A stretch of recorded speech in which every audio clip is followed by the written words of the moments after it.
ਸਾਰੇ ਵਿਦਿਆਰਥੀਆਂ ਨੂੰ ਸਤਿ ਸ਼੍ਰੀ ਅਕਾਲ। ਅੱਜ ਆਪਾਂ ਅਨਾਲਿਸਿਸ ਦਾ ਲਾਸਟ ਚੈਪਟਰ ਹੈਗਾ ਚੈਪਟਰ 6 ਉਹ ਸ਼ੁਰੂ ਕਰਨਾ ਹੈਗਾ।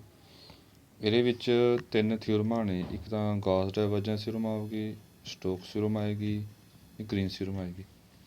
ਇਹ ਤਿੰਨੇ ਥਿਊਰਮਾਂ ਦੇ ਪ੍ਰੂਫ ਇੰਪੋਰਟੈਂਟ ਨੇ ਅਤੇ ਇਹਨਾਂ ਉੱਪਰ ਬੇਸਡ ਨਿਊਮੈਰੀਕਲ ਇੰਪੋਰਟੈਂਟ ਆ।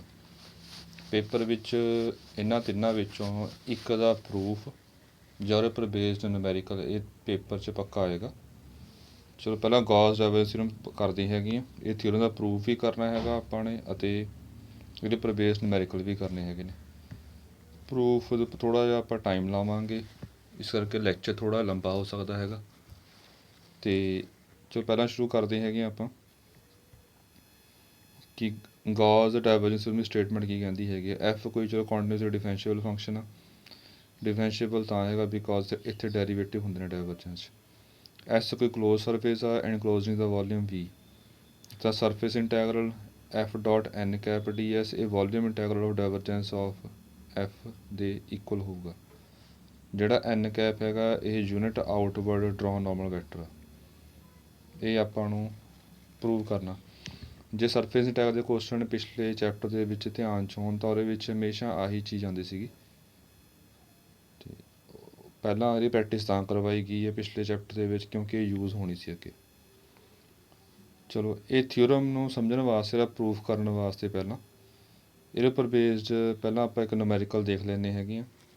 ਫਿਰ ਨੂਮੈਰੀਕਲ ਦੇ ਵਿੱਚ ਆਪਾਂ ਥੋੜ੍ਹਾ ਆਈਡੀਆ ਹੋ ਜਾਊਗਾ ਕਿ ਸਰਫੇਸ ਇੰਟੈਗਰਲ ਜੋ ਪਿੱਛੇ ਵੈਸੇ ਕੀਤਾ ਤਾਂ ਹੈਗਾ ਸਰਫੇਸ ਇੰਟੈਗਰਲ ਕਿਵੇਂ ਕੱਢਣਾ ਹੁੰਦਾ, ਪਰ ਇੱਕ ਨੂਮੈਰੀਕਲ ਦੇਖ ਕੇ ਆਪਾਂ ਨੂੰ ਹੋਰ ਕਲੀਅਰ ਹੋ ਜਾਊਗਾ ਕਿ ਆਹ ਚੀਜ਼ ਕਿਵੇਂ ਕੱਢਣੀ ਹੈਗੀ ਆ ਅਤੇ ਆਹ ਚੀਜ਼ ਕਿਵੇਂ ਹੈਗੀ ਆ। ਤਾਂ ਚਲੋ ਵੋਲੀਅਮ ਇੰਟੈਗਰਲ ਪਹਿਲਾਂ ਵੀ ਕੀਤਾ ਹੈ, ਇਹ ਫਿਰ ਦੋਨੇ ਇਕੁਅਲ ਕਰ ਲਵਾਂਗੇ ਆਪਾਂ।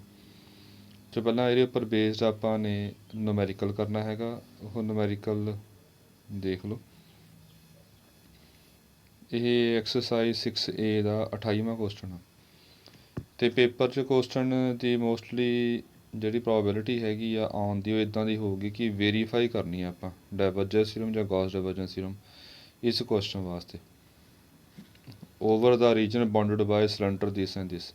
ਜਿਹੜਾ ਇਹ ਕੁਐਸਚਨ ਸੀਗਾ ਇਹ ਪਿਛਲੇ ਲੈਕਚਰ ਦੇ ਵਿੱਚ ਵੀ 5DXI 'ਚ ਕੁਐਸਚਨ ਕਰਵਾਇਆ ਗਿਆ ਸੀਗਾ, ਬਿਲਕੁਲ ਸੇਮ ਉਹਦੇ ਨਾਲ ਦਾ ਹੀ ਆ। ਉਹਦੇ ਵਿੱਚ ਬਸ ਇਕੱਲਾ ਉਹਦੇ 4 ਸੀਗਾ, ਉਹਦੇ 3 ਸੀਗਾ ਅਤੇ ਮੇ ਬੀ ਸ਼ਾਇਦ ਇਹ ਸਟੇਟਮੈਂਟ 'ਚ ਫਰਕ ਸੀਗਾ। ਤੋ ਇਹ ਕੁਐਸਚਨ ਕਰਵਾਉਣਾ ਹੈ, ਕੁਐਸਚਨ ਇੰਪੋਰਟੈਂਟ ਹੈਗਾ। ਸੋ ਮੈਂ ਦੁਬਾਰਾ ਹੈ ਪਿਛਲੇ ਕੰਸੈਪਟ ਆ ਅਤੇ ਮੈਂ ਦੁਬਾਰਾ ਰਿਪੀਟ ਕਰਵਾ ਰਿਹਾ ਹੈਗਾ, ਉਹ ਦੇਖ ਲਿਓ। ਇਹਦੇ ਵਿੱਚ ਸਟੇਟਮੈਂਟ ਹੋਰ ਦੇਖਣੀ ਆ ਆਪਾਂ। ਸਟੇਟਮੈਂਟ ਦਿੱਤਾ ਹੈ ਕਿ S is a closed surface enclosing the volume V. S ਕੋਈ ਕਲੋਜ਼ ਸਰਫੇਸ ਆ ਜਿਹੜਾ ਵੋਲੀਅਮ ਨੂੰ ਇਨਕਲੋਜ਼ਡ ਕਰ ਰਿਹਾ, ਵੋਲੀਅਮ ਜਿਹਨੇ ਬੰਦ ਕੀਤਾ ਹੋਇਆ। ਉਹ ਦੇਖਦੇ ਹਾਂ ਆਪਾਂ ਨੂਮੈਰੀਕਲ ਦੇ ਵਿੱਚ ਦੇਖ ਕੇ ਸਮਝ ਆ ਜਾਏਗੀ। ਚਲੋ ਆਪਾਂ ਨੇ ਆਹ ਚੀਜ਼ ਪ੍ਰੂਵ ਕਰਨੀ ਹੈਗੀ ਆ। ਇਹ ਸਟੇਟਮੈਂਟ ਹੋਈ ਗੌਸ ਡਾਇਵਰਜੈਂਸ ਥਿਊਰਮ ਦੀ। ਵੈਰੀਫਾਈ ਕਰਨਾ ਵਾਲਾ ਆਪਾਂ ਨੇ ਦੋਨੇ ਕੱਢਣੇ ਹੈਗੇ ਨੇ ਅਤੇ ਦੋਨੇ ਆਪਣੇ ਆਪਸ 'ਚ ਇਕੁਅਲ ਟੂ ਸ਼ੋਅ ਕਰਨੇ ਨੇ। ਸੋ ਪਹਿਲਾਂ ਆਪਾਂ ਸਰਫੇਸ ਇੰਟੈਗਰਲ ਕੱਢਾਂਗੇ। ਚਲੋ ਇਹ ਤਾਂ ਲਿਖਿਆ ਹੋਇਆ ਕਿ ਸੇਮ ਆ ਪਿੱਛੇ ਨਾਲ ਦਾ। ਹੁਣ ਸਰਫੇਸ ਇੰਟੈਗਰਲ ਕਿਵੇਂ ਕੱਢਾਂਗੇ। ਸਰਫੇਸ ਕਿਹੜਾ ਦਿੱਤਾ ਹੈ ਆਪਾਂ ਨੂੰ ਉਹ ਦੇਖੋ। ਇੱਕ ਸਿਲੰਡਰ ਆ, 2 ਪਲੇਨ ਨੇ। ਸਿਲੰਡਰ ਦੀ ਇਕੁਏਸ਼ਨ ਆ ਬਣੀ ਹੋਈ ਹੈਗੀ ਆ। ਸਿਲੰਡਰ ਹੋ ਗਿਆ, ਆਹ 2 ਪਲੇਨ ਨੇ। ਇਹ ਡਾਇਗਰਾਮ ਬਣਾਈ ਹੋਈ ਆ ਸਿਲੰਡਰ ਅਤੇ ਆਹ 2 ਪਲੇਨ ਨੇ। ਇਹ Z ਇਕੁਅਲਸ ਟੂ 0 ਪਲੇਨ ਅਤੇ ਇਹ Z ਇਕੁਅਲਸ ਟੂ 3 ਪਲੇਨ। ਇਹ ਦਿੱਤੇ ਹੋਏ ਨੇ ਆਪਾਂ ਨੂੰ। ਹੁਣ ਥੋੜ੍ਹਾ ਜਿਹਾ ਗੱਲ ਦੱਸਣੀ ਹੈਗੀ ਹੈ ਕਿ ਜਿਵੇਂ ਪਿੱਛੇ ਗੱਲ ਕਰ ਰਹੇ ਸੀ ਆਪਾਂ ਕਿ ਐਸ ਇਨਕਲੋਜ਼ਡ ਆ ਵੋਲੀਅਮ ਵੀ। ਇਹਦਾ ਮਤਲਬ ਇਹ ਬਣ ਗਿਆ ਕਿ ਜਿਹੜਾ ਇਹ ਸਰਫੇਸ ਆ ਸਾਰਾ ਇਹਨੇ ਕਿਹੜਾ ਵੋਲੀਅਮ ਇਨਕਲੋਜ਼ ਕੀਤਾ। ਆਹ ਵਾਲਾ ਵੋਲੀਅਮ ਇਨਕਲੋਜ਼ ਕੀਤਾ ਵਿੱਚ ਵਾਲਾ, ਇਹ ਵੀ ਹੋਊਗਾ। ਜਿਹੜਾ ਵਿੱਚ ਵਾਲਾ ਵੋਲੀਅਮ ਇਹਨੇ ਇਨਕਲੋਜ਼ਡ ਕੀਤਾ ਹੈ ਸਰਫੇਸ ਦੇ ਵਿੱਚ ਆ ਰਿਹਾ, ਇਹ ਵਾਲਾ ਵੋਲੀਅਮ ਹੋਊਗਾ। ਚਲੋ ਹੁਣ ਕਰਨਾ ਕੀ ਆਪਾਂ ਨੇ, ਉਵੇਂ ਆ ਇਹ ਸਰਫੇਸ ਦੇਖਿਆ ਆਪਾਂ ਨੇ ਕਿ ਜਿਹੜੀ ਡਾਇਗਰਾਮ ਸੀਗੀ ਇਹਦੇ ਵਿੱਚ ਸਰਫੇਸਿਸ 3 ਸੀਗੇ, ਇੱਕ S1 ਇੱਕ S2 ਇੱਕ S3। 3 ਸਰਫੇਸਿਸ ਸੀਗੇ ਆਪਣੇ ਕੋਲ। ਹੁਣ ਇਹ ਸਰਫੇਸ ਇੰਟੈਗਰਲ ਆਪਾਂ 3 ਪਾਰਟਸ ਕਰ ਲਏ ਪਹਿਲਾਂ ਵਾਂਗੂ। ਸਾਰਾ ਪਿਛਲਾ ਕੁਐਸਚਨ ਉਵੇਂ ਹੀ ਆ ਸਾਰਾ। ਚਲੋ ਮੈਂ ਰਿਪੀਟ ਕਰਵਾ ਰਿਹਾ। ਹੁਣ ਪਹਿਲਾਂ ਇਹ ਸੋਲਵ ਕਰਾਂਗੇ, ਫਿਰ ਇਹ ਸੋਲਵ ਕਰਾਂਗੇ, ਫਿਰ ਇਹ ਸੋਲਵ ਕਰਾਂਗੇ। ਪਹਿਲਾ ਪਾਰਟ ਇਹ ਦੇਖਣਾ ਆਪਾਂ ਨੇ 3 ਹਿੱਸੇ ਕੀਤੇ ਨੇ ਵਿੱਚ ਸੇਮ। ਇਹ S1 ਵਾਸਤੇ ਕਰਾਂਗੇ ਪਹਿਲਾਂ, ਫਿਰ S2 ਵਾਸਤੇ ਕਰਾਂਗੇ, S3 ਵਾਸਤੇ। ਚਲੋ ਪਹਿਲਾਂ ਆਪਾਂ S1 ਵਾਸਤੇ ਸੋਲਵ ਕੀਤਾ, ਇਹ 'ਚ ਚਾਹੀਦਾ ਕੀ ਆਪਾਂ ਨੂੰ। S1 ਵਾਸਤੇ ਇੱਕ ਤਾਂ ਆਪਾਂ ਨੇ ਪਹਿਲਾਂ ਕੀਤਾ ਸੀ, ਦੱਸਿਆ ਵੀ ਸੀਗਾ, ਇੱਕ ਲਿਮਟਾਂ ਚਾਹੀਦੀਆਂ ਹੁੰਦੀਆਂ ਆਪਾਂ ਇਹਦੇ ਵਿੱਚ, ਇੱਕ ਐਨ ਕੈਪ ਚਾਹੀਦਾ ਹੁੰਦਾ, ਇੱਕ DS ਚਾਹੀਦਾ ਹੁੰਦਾ। ਚਲੋ ਲਿਮਟਾਂ ਪ੍ਰੋਜੈਕਸ਼ਨ ਤੋਂ ਬਣ ਗਈਆਂ, ਐਨ ਕੈਪ ਕੱਢਣਾ ਹੁੰਦਾ। ਐਨ ਕੈਪ ਹੁਣ ਧਿਆਨ ਦੇ ਵਿੱਚ ਹੋਵੇ, ਆਪਣੇ ਕੋਲ ਗ੍ਰੇਡੀਅੰਟ ਵਾਲਾ ਫਾਰਮੂਲਾ ਸੀਗਾ, ਪਰ ਇਹ ਵੀ ਕਿਹਾ ਸੀ ਜੇ ਐਨ ਕੈਪ ਸਿੱਧਾ ਡਿਸਾਈਡ ਹੁੰਦਾ ਹੋਵੇ, ਜਿਵੇਂ ਇਸ ਕੇ ਸਿੱਧਾ ਐਨ ਕੈਪ ਡਿਸਾਈਡ ਹੋ ਸਕਦਾ ਹੈਗਾ। ਇਹ ਮਾਈਨਸ ਕੇ ਕੈਪ ਆ, ਮਾਈਨਸ ਕੇ ਕੈਪ ਕਿਉਂ ਹੈਗਾ, ਬਿਕੋਜ਼ ਇੱਧਰ ਕੇ ਕੈਪ ਹੁੰਦਾ ਹੈਗਾ, ਉਹਦੇ ਆਪੋਜ਼ਿਟ ਆ ਗਿਆ, ਮਾਈਨਸ ਕੇ ਕੈਪ ਹੋਊਗਾ। ਇਸ ਤੋਂ ਬਾਅਦ ਫਿਰ ਆਪਾਂ ਨੇ DS ਦਾ ਫਾਰਮੂਲਾ ਪਿੱਛੇ ਕੀਤਾ ਹੈ, dx dy upon n dot k ਦਾ ਮੋਡ ਹੁੰਦਾ ਹੈਗਾ, ਅਤੇ n ਡਾਟ ਕੇ ਦਾ ਮੋਡ ਕੀਤਾ 1 ਆ ਜਾਏਗਾ, DS ਦੀ ਵੈਲਿਊ dx dy ਆ ਗਈ। ਉਸ ਤੋਂ ਬਾਅਦ ਐਨ ਕੈਪ ਵੀ ਨਿਕਲ ਗਿਆ, DS ਵੀ। ਹੁਣ ਲਿਮਟਾਂ ਦੇਖਣੀ, ਪ੍ਰੋਜੈਕਸ਼ਨ ਦੇਖਣੀ ਹੁੰਦੀ ਹੈ। XY ਮਤਲਬ ਕਿ ਆਪਾਂ XY ਪਲੇਨ 'ਚ ਦੇਖ ਰਹੇ ਹਾਂ, ਪ੍ਰੋਜੈਕਸ਼ਨ ਦਾ ਚਲੋ ਸੇਮ ਹੀ ਆ ਜਾਊਗਾ, ਕੋਈ ਫਰਕ ਨਹੀਂ ਪੈਣਾ, ਹੀ ਸਰਕਲ ਰਹੂਗਾ XY ਪਲੇਨ ਦੇ ਵਿੱਚ। ਤਾਂ ਇਹਦੇ ਵਿੱਚ ਆਪਣੇ ਕੋਲ Z ਇਕੁਅਲ ਟੂ 0 ਹੈਗਾ, ਚਲੋ ਇਹ ਆ ਗਿਆ ਆਪਣੇ ਕੋਲ, Z ਇਕੁਅਲ 0 ਇਹਦੇ ਵਿੱਚ। ਇਹ ਐਫ ਡਾਟ ਇਹਦੀ ਵੈਲਿਊ ਭਰਤੀ, ਕੀ ਕੈਪ ਲੈ ਲਿਆ ਆਪਾਂ ਨੇ, ਇਹ ਮਾਈਨਸ ਕੇ ਕੈਪ ਇਹਦੇ ਵਿੱਚ ਲੈ ਕੇ ਆਹ ਚੀਜ਼ ਆ ਗਈ, ਇਹ ਮਾਈਨਸ Z ਸਕੇਅਰ ਆ ਜਾਏਗਾ, dx dy। ਉਰੇ ਕੰਮ ਸੌਖਾ ਤਾਂ ਹੋ ਗਿਆ, ਆਪਾਂ ਨੇ ਇਹ ਜੇ XY 'ਚ ਲੈ ਰਹੇ ਹੈਗੇ ਆ, ਤਾਂ ਇਹ Z ਆਪਾਂ ਖ਼ਤਮ ਕਰਨਾ ਹੁੰਦਾ, XY 'ਚ ਕੁਐਸਚਨ ਆਪਾਂ XY 'ਚ ਰੱਖਣਾ ਹੁੰਦਾ, ਉਹ ਆਪਾਂ ਨੇ ਸਰਫ ਦੀ ਇਕੁਏਸ਼ਨ ਵਿੱਚੋਂ ਕੱਢਣਾ ਹੁੰਦਾ, ਪਿੱਛੇ ਵਾਂਗੂ ਆ ਸਾਰਾ। ਉਰੇ ਚਲੋ ਆਪਾਂ ਲਿਮਟ ਲੋਡ ਤਾਂ ਨਹੀਂ ਪਈ ਹੈਗੀ, ਬਿਕੋਜ਼ ਉਰੇ Z 0 ਹੈ, ਸਾਰਾ 0 ਹੋ ਗਿਆ, ਇਹ S1 ਨਿਕਲ ਗਿਆ ਆਪਣੇ ਕੋਲ। ਹੁਣ ਆਪਾਂ S3 ਵਾਸਤੇ ਕਰਦੇ ਹਾਂ, ਜਿਹੜਾ S3 ਸਰਫੇਸ ਆ, S2 ਵਾਸਤੇ ਬਾਅਦ 'ਚੋਂ ਕਰਾਂਗੇ ਆਪਾਂ। ਪਹਿਲਾਂ S3 ਵਾਸਤੇ ਕੀਤੀ ਦੀ ਇਕੁਏਸ਼ਨ Z ਇਕੁਅਲ 4 ਹੈ, ਇਸ ਕੇਸ ਐਨ ਕੈਪ ਜਿਹੜਾ ਹੈਗਾ ਉਹ Z ਦੇ ਪੈਰਲਲ ਆ, ਕੇ ਕੈਪ ਦੇ ਬਰਾਬਰ ਆਏਗਾ। ਫਿਰ DS ਦੀ ਵੈਲਿਊ ਕੱਢ ਲਈ ਆਪਾਂ, ਉਵੇਂ dx dy ਆ ਗਿਆ। ਫਿਰ ਇਹ ਡਬਲ ਇੰਟੈਗਰਲ ਬਣ ਗਿਆ F ਡਾਟ n DS, ਇਹਦੀ ਵੈਲਿਊ ਕੀਤੀ ਆਪਾਂ ਨੇ। ਹੁਣ ਇਹ ਥੋੜ੍ਹਾ ਜਿਹਾ ਲੱਗ ਜਾਣਾ ਪਤਾ, S3 ਥਾਂ ਆਪਾਂ S1 ਲਿਆ, S1 ਆਪਾਂ ਤਾਂ ਲਿਆ because S3 the projection XY plain 'ਚ S1 ਹੋਊਗੀ, S3 ਦੀ ਪ੍ਰੋਜੈਕਸ਼ਨ S1 ਹੋਊਗੀ, ਇਹ ਪਿੱਛੇ ਵਾਂਗੂ ਹੀ ਆ ਸਾਰਾ। ਚਲੋ ਉੱਦਾਂ ਹੀ ਆਪਾਂ ਇਹਦੇ 'ਚ ਵੈਲਿਊਜ਼ ਭਰ ਲਈਆਂ, ਇਹ ਕੱਢ ਲਿਆ, ਇਹ Z ਸਕੇਅਰ ਬਣ ਗਿਆ, dx dy ਆ ਗਿਆ। Z ਦੀ ਵੈਲਿਊ ਇਸ ਕੇਸ 'ਚ 4 ਆ, 4 ਭਰਤੀ, 16 ਬਾਹਰ ਆ ਗਿਆ। ਇਹ ਏਰੀਆ ਹੁੰਦਾ ਹੈਗਾ ਸਰਫੇਸ ਦਾ, ਸਰਫੇਸ ਕੀ ਹੈ ਇਸ ਕੇਸ 'ਚ, ਸਰਕਲ। ਤਾਂ ਏਰੀਆ ਸਰਕਲ ਬਣ ਗਿਆ, ਅਤੇ ਇਹਦਾ ਆਪਾਂ ਦੇਖ ਸਕਦੇ ਹੈਗੇ ਆ, ਇਹਦੀ ਪ੍ਰੋਜੈਕਸ਼ਨ ਆ ਸਰਕਲ ਬਣੇਗੀ। ਸਰਕਲ ਦੀ ਇਕੁਏਸ਼ਨ ਹੋਊਗੀ ਆਪਣੇ ਕੋਲ x square plus y square equals to 9, radius 3 ਹੋ ਗਿਆ ਇਹਦਾ। ਤਾਂ ਏਰੀਆ ਸਰਕਲ ਜਿਹੜਾ ਹੋਊਗਾ ਪਾਈ r ਸਕੇਅਰ, ਇਹ 144 ਪਾਈ ਹੋ ਗਿਆ ਆਪਣੇ ਕੋਲ। ਉਸ ਤੋਂ ਬਾਅਦ ਇਹ ਨਿਕਲ ਗਿਆ। ਹੁਣ ਸਰਫੇਸ S2 ਵਾਸਤੇ ਕੱਢ ਰਹੇ ਹਾਂ, S2 ਸਰਫੇਸ ਲਿਆ ਆਪਾਂ ਨੇ, ਇਹ ਸਾਰਾ ਸਰਫੇਸ S2 ਆ। ਹੁਣ ਇਹਦੇ ਵਿੱਚ ਆਪਣੀ ਇਕੁਏਸ਼ਨ ਸਰਫੇਸ ਦਿੱਤੀ ਹੋਈ ਹੈ, ਇਹ 'ਚ ਐਨ ਕੈਪ ਨਹੀਂ ਪਤਾ ਨਾ ਕੀ ਹੋਊਗਾ, ਆਪਾਂ ਨੂੰ ਪਤਾ ਨਹੀਂ ਕਿਸ ਡਾਇਰੈਕਸ਼ਨ 'ਚ ਹੋਊਗਾ, ਇਹ ਐਨ ਕੈਪ ਕੱਢਣਾ ਪੈਣਾ ਆਪਾਂ ਨੂੰ। ਇਹ ਕੱਢਾਂਗੇ ਆਪਾਂ ਉਵੇਂ ਗ੍ਰੇਡੀਅੰਟ ਦੇ ਨਾਲ, ਅਤੇ ਇਸ ਤੋਂ ਬਾਅਦ ਗ੍ਰੇਡੀਅੰਟ ਤਾਂ ਆਪਾਂ ਉਵੇਂ ਫਾਈ ਹੋ ਗਿਆ, ਇਹ ਡੈਰੀਵੇਟਿਵ ਦਾ ਗ੍ਰੇਡੀਅੰਟ ਆ ਬਣ ਗਿਆ ਆਪਣੇ ਕੋਲ, ਅਪੋਨ ਇਟਸ ਮੈਗਨੀਟਿਊਡ ਲੈ ਲਿਆ ਆਪਾਂ ਨੇ। 4 ਦਾ 2 ਬਾਹਰ ਆ ਗਿਆ, x square plus y square value ਇਸ ਕੇਸ 'ਚ 9 ਆ, ਰੂਟ ਕੀਤਾ 3 ਆ ਗਿਆ, ਇਹ ਵੈਲਿਊ ਆ ਗਈ ਐਨ ਕੈਪ ਦੀ। ਇਸ ਤੋਂ ਬਾਅਦ ਪ੍ਰੋਜੈਕਸ਼ਨ ਲਈ ਹੈਗੀ ਆ ਆਪਾਂ R ਅਲੋਂਗ YZ ਪਲੇਨ, ਇਹ ਪ੍ਰੋਜੈਕਸ਼ਨ ਬਣਾ ਕੇ ਦਿਖਾਈ ਹੋਈ ਆ। ਇਹਦੀ ਪ੍ਰੋਜੈਕਸ਼ਨ ਲਵਾਂਗੇ YZ ਪਲੇਨ ਦੇ, ਲੱਗ ਰਿਹਾ ਹੋਊਗਾ ਪਤਾ, ਦਿਖ ਰਿਹਾ ਹੋਊਗਾ, ਇਹ ਰੈਕਟੈਂਗਲ ਬਣੇਗਾ,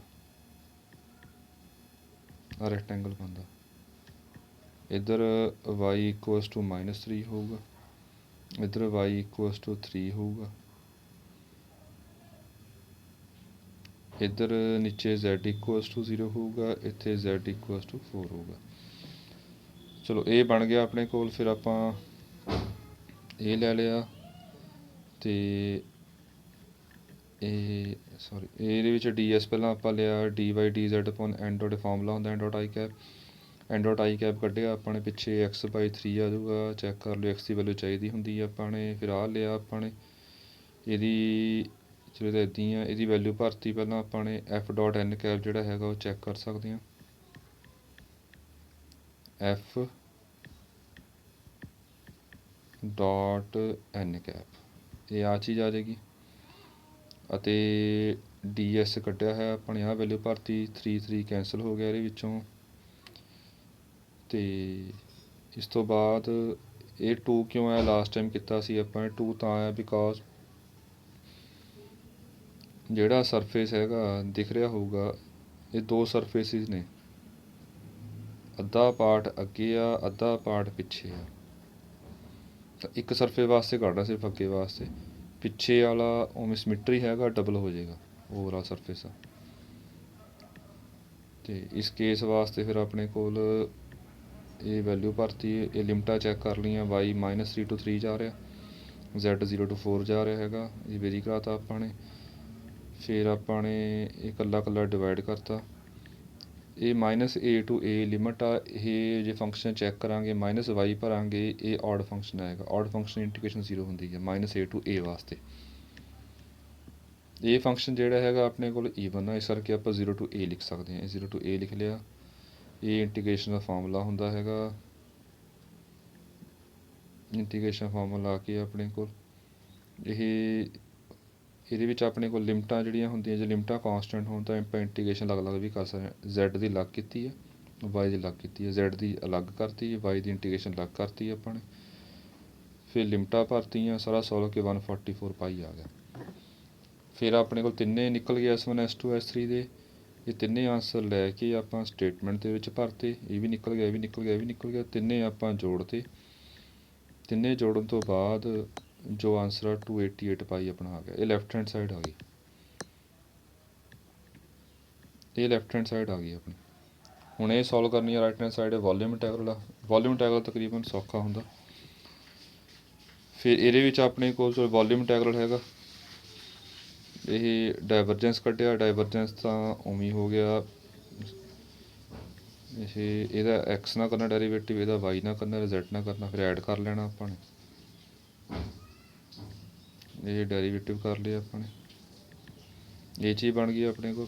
ਚਲੋ ਵੋਲੀਅਮ ਹੁੰਦਾ dx dy dz, ਅਤੇ ਇਹਦੀ ਪ੍ਰੋਜੈਕਸ਼ਨ ਜਿਹੜੀ ਹੈਗੀ ਆ ਵੋਲੀਅਮ ਆ, ਇਹ ਦੇਖ ਸਕਦੇ ਹਾਂ ਸਾਰੇ ਵੋਲੀਅਮ ਦੀ ਪ੍ਰੋਜੈਕਸ਼ਨ ਨਾਲ ਨੀਚੇ ਸਰਕਲ ਬਣੇਗਾ। ਇਹਦੀ ਪ੍ਰੋਜੈਕਸ਼ਨ ਜਿਹੜੀ ਆ ਆਪਣੇ ਕੋਲ ਸਰਕਲ ਬਣ ਗਈ, ਇਹਦਾ ਸਾਰੀ ਪ੍ਰੋਜੈਕਸ਼ਨ ਜਿਹੜੀ ਆ ਉਹ ਸਰਕਲ ਬਣੇਗੀ ਆਹ ਵਾਲਾ। ਇਹ ਪ੍ਰੋਜੈਕਸ਼ਨ ਦਾ ਨਾਮ ਆਪਾਂ R1 ਕਹਿ ਤਾ। ਤਾਂ ਹੁਣ ਇਹ ਹੁੰਦਾ ਕਿਵੇਂ ਆ ਵੋਲੀਅਮ ਇੰਟੈਗਰਲ ਦੇ ਵਿੱਚ, ਪਹਿਲਾਂ z ਵੇਰੀ ਕਰਾਉਣਾ ਹੁੰਦਾ ਆਪਾਂ, z ਨੀਚੋਂ ਉੱਪਰ ਵੇਰੀ ਕਰੇਗਾ, ਇੱਦਾਂ ਨੀਚੋਂ ਉੱਪਰ ਵੇਰੀ ਕਰੇਗਾ, ਨੀਚੇ z 0 ਆ, ਉੱਪਰ z 3 ਆ 4 ਆ ਸੌਰੀ। ਫਿਰ z ਦੀ ਲਿਮਟ ਜਿਹੜੀ ਹੈਗੀ ਆ ਆਹ ਵਾਲੀ, ਇਹ 0 to 4 ਆ ਜਾਏਗੀ, 0 to 4 ਆ ਗਈ। z ਖਤਮ ਹੋ ਗਿਆ, ਇਹਦੀ ਪ੍ਰੋਜੈਕਸ਼ਨ ਲੈਣੀ ਹੁੰਦੀ ਹੈ ਆਪਾਂ ਨੇ, ਇਹ ਪ੍ਰੋਜੈਕਸ਼ਨ ਲੈ ਲਈ। ਫਿਰ ਇਹਨੂੰ ਸੋਲਵ ਕਰ ਲਿਆ ਆਪਾਂ ਨੇ, ਇੰਟੀਗ੍ਰੇਸ਼ਨ ਕਰਕੇ ਆਹ ਚੀਜ਼ ਆ ਗਿਆ। ਹੁਣ R1 ਸਰਕਲ ਹੈਗਾ, ਸਰਕਲ 'ਚ ਪੁਟਿੰਗ ਕਰ ਲਈ, ਪੋਲਰ ਫਾਰਮ 'ਚ ਕਨਵਰਟ ਕਰ ਲਿਆ ਇੱਦਾਂ ਕਰਕੇ। ਜੇ ਪੋਲਰ ਫਾਰਮ 'ਚ ਕਨਵਰਟ ਕੀਤਾ, ਥੀਟਾ R 0 to 3 ਵੇਰੀ ਕਰੇਗਾ, ਥੀਟਾ 0 to 2 ਪਾਈ ਵੇਰੀ ਕਰੇਗਾ। ਇਹ 'ਚ ਵੈਲਿਊ ਭਰਤੀਆਂ, ਵੈਲਿਊ ਭਰ ਕੇ ਇੰਟੀਗ੍ਰੇਸ਼ਨ ਸੋਲਵ ਕੀਤੀ ਆਪਾਂ ਸਾਰੀ। ਜੋ ਇੰਟੀਗ੍ਰੇਸ਼ਨ ਸੋਲਵ ਕੀਤੀ ਆਪਣੇ ਕੋਲ ਇਹ ਵੀ 288 ਪਾਈ ਆ ਗਿਆ। ਦੇਅਰਫੋਰ ਜਿਹੜੀ ਗੌਸ ਡਾਇਵਰਜੈਂਸ ਥਿਊਰਮ ਹੈਗੀ ਉਹ ਵੈਰੀਫਾਈ ਹੋ ਗਈ। ਇਹ ਦੋਨੇ ਆਂਸਰ ਆਪਣੇ ਇਕੁਅਲ ਆ ਗਏ। ਅਤੇ ਉਸ ਤੋਂ ਬਾਅਦ ਇੱਕ ਕੁਐਸਚਨ ਆਪਾਂ ਹੋਰ ਕਰਨਾ ਇਹਦਾ, ਫਿਰ ਬਾਅਦ 'ਚ ਪ੍ਰੂਫ 'ਤੇ ਆਵਾਂਗੇ। ਇਹ ਕੁਐਸਚਨ ਹੈਗਾ ਆਪਣੇ ਕੋਲ ਕਿ ਚਲੋ ਕੁਐਸਚਨ ਫਿਰ ਬਾਅਦ 'ਚ ਹੀ ਕਰਦੇ ਹਾਂ ਆਪਾਂ, ਪਹਿਲਾਂ ਪ੍ਰੂਫ ਹੀ ਕਰ ਲਈਏ। ਇਹਦਾ ਪ੍ਰੂਫ ਧਿਆਨ ਨਾਲ ਦੇਖ ਲਿਓ। ਹੁਣ ਆਪਣਾ ਟੌਪਿਕ ਇਹ ਹੈਗਾ ਕਿ ਆਪਾਂ ਨੇ ਸਰਫੇਸ ਇੰਟੈਗਰਲ ਨੂੰ ਵੋਲੀਅਮ ਇੰਟੈਗਰਲ ਦੇ ਇਕੁਅਲ ਸ਼ੋਅ ਕਰਨਾ ਹੈਗਾ। ਹੁਣ ਇਹ ਚੀਜ਼ ਕਿਵੇਂ ਸੋਲਵ ਕੀਤੀ ਆ ਅਤੇ ਇਹ ਚੀਜ਼ ਕਿਵੇਂ ਕੀਤੀ ਹੈਗੀ ਆਪਾਂ ਦੇਖਿਆ ਹੁਣ। ਚਲੋ ਪਹਿਲਾਂ ਆਪਾਂ ਐਫ ਜਿਹੜਾ ਹੈਗਾ UI cap VJ cap WK cap suppose ਕਰ ਲਿਆ, ਅਤੇ ਜਿਹੜਾ ਡੈਲ ਐਫ ਹੈਗਾ ਇਹ ਕਰ ਡਾਇਵਰਜੈਂਸ ਐਫ, ਇਹ ਆਪਣੇ ਕੋਲ ਪਤਾ ਕਿ ਇਹਦਾ x ਨਾਲ ਕੀਤਾ, ਇਹਦਾ y ਨਾਲ, z ਨਾਲ। ਇਹ ਚੀਜ਼ ਬਣ ਗਈ ਆਪਣਾ DV ਜਿਹੜਾ ਹੁੰਦਾ dx dy dz ਹੁੰਦਾ। ਹੁਣ ਆਪਣਾ ਕੰਮ ਕੀ ਹੈਗਾ, ਇਹਦੇ 'ਚ f ਦੀ ਵੈਲਿਊ ਭਰਤੀ ਦੋਨੇ ਪਾਸੇ, ਇਹ 'ਚ ਭਰਤੀ, ਇਹ 'ਚ ਭਰਤੀ।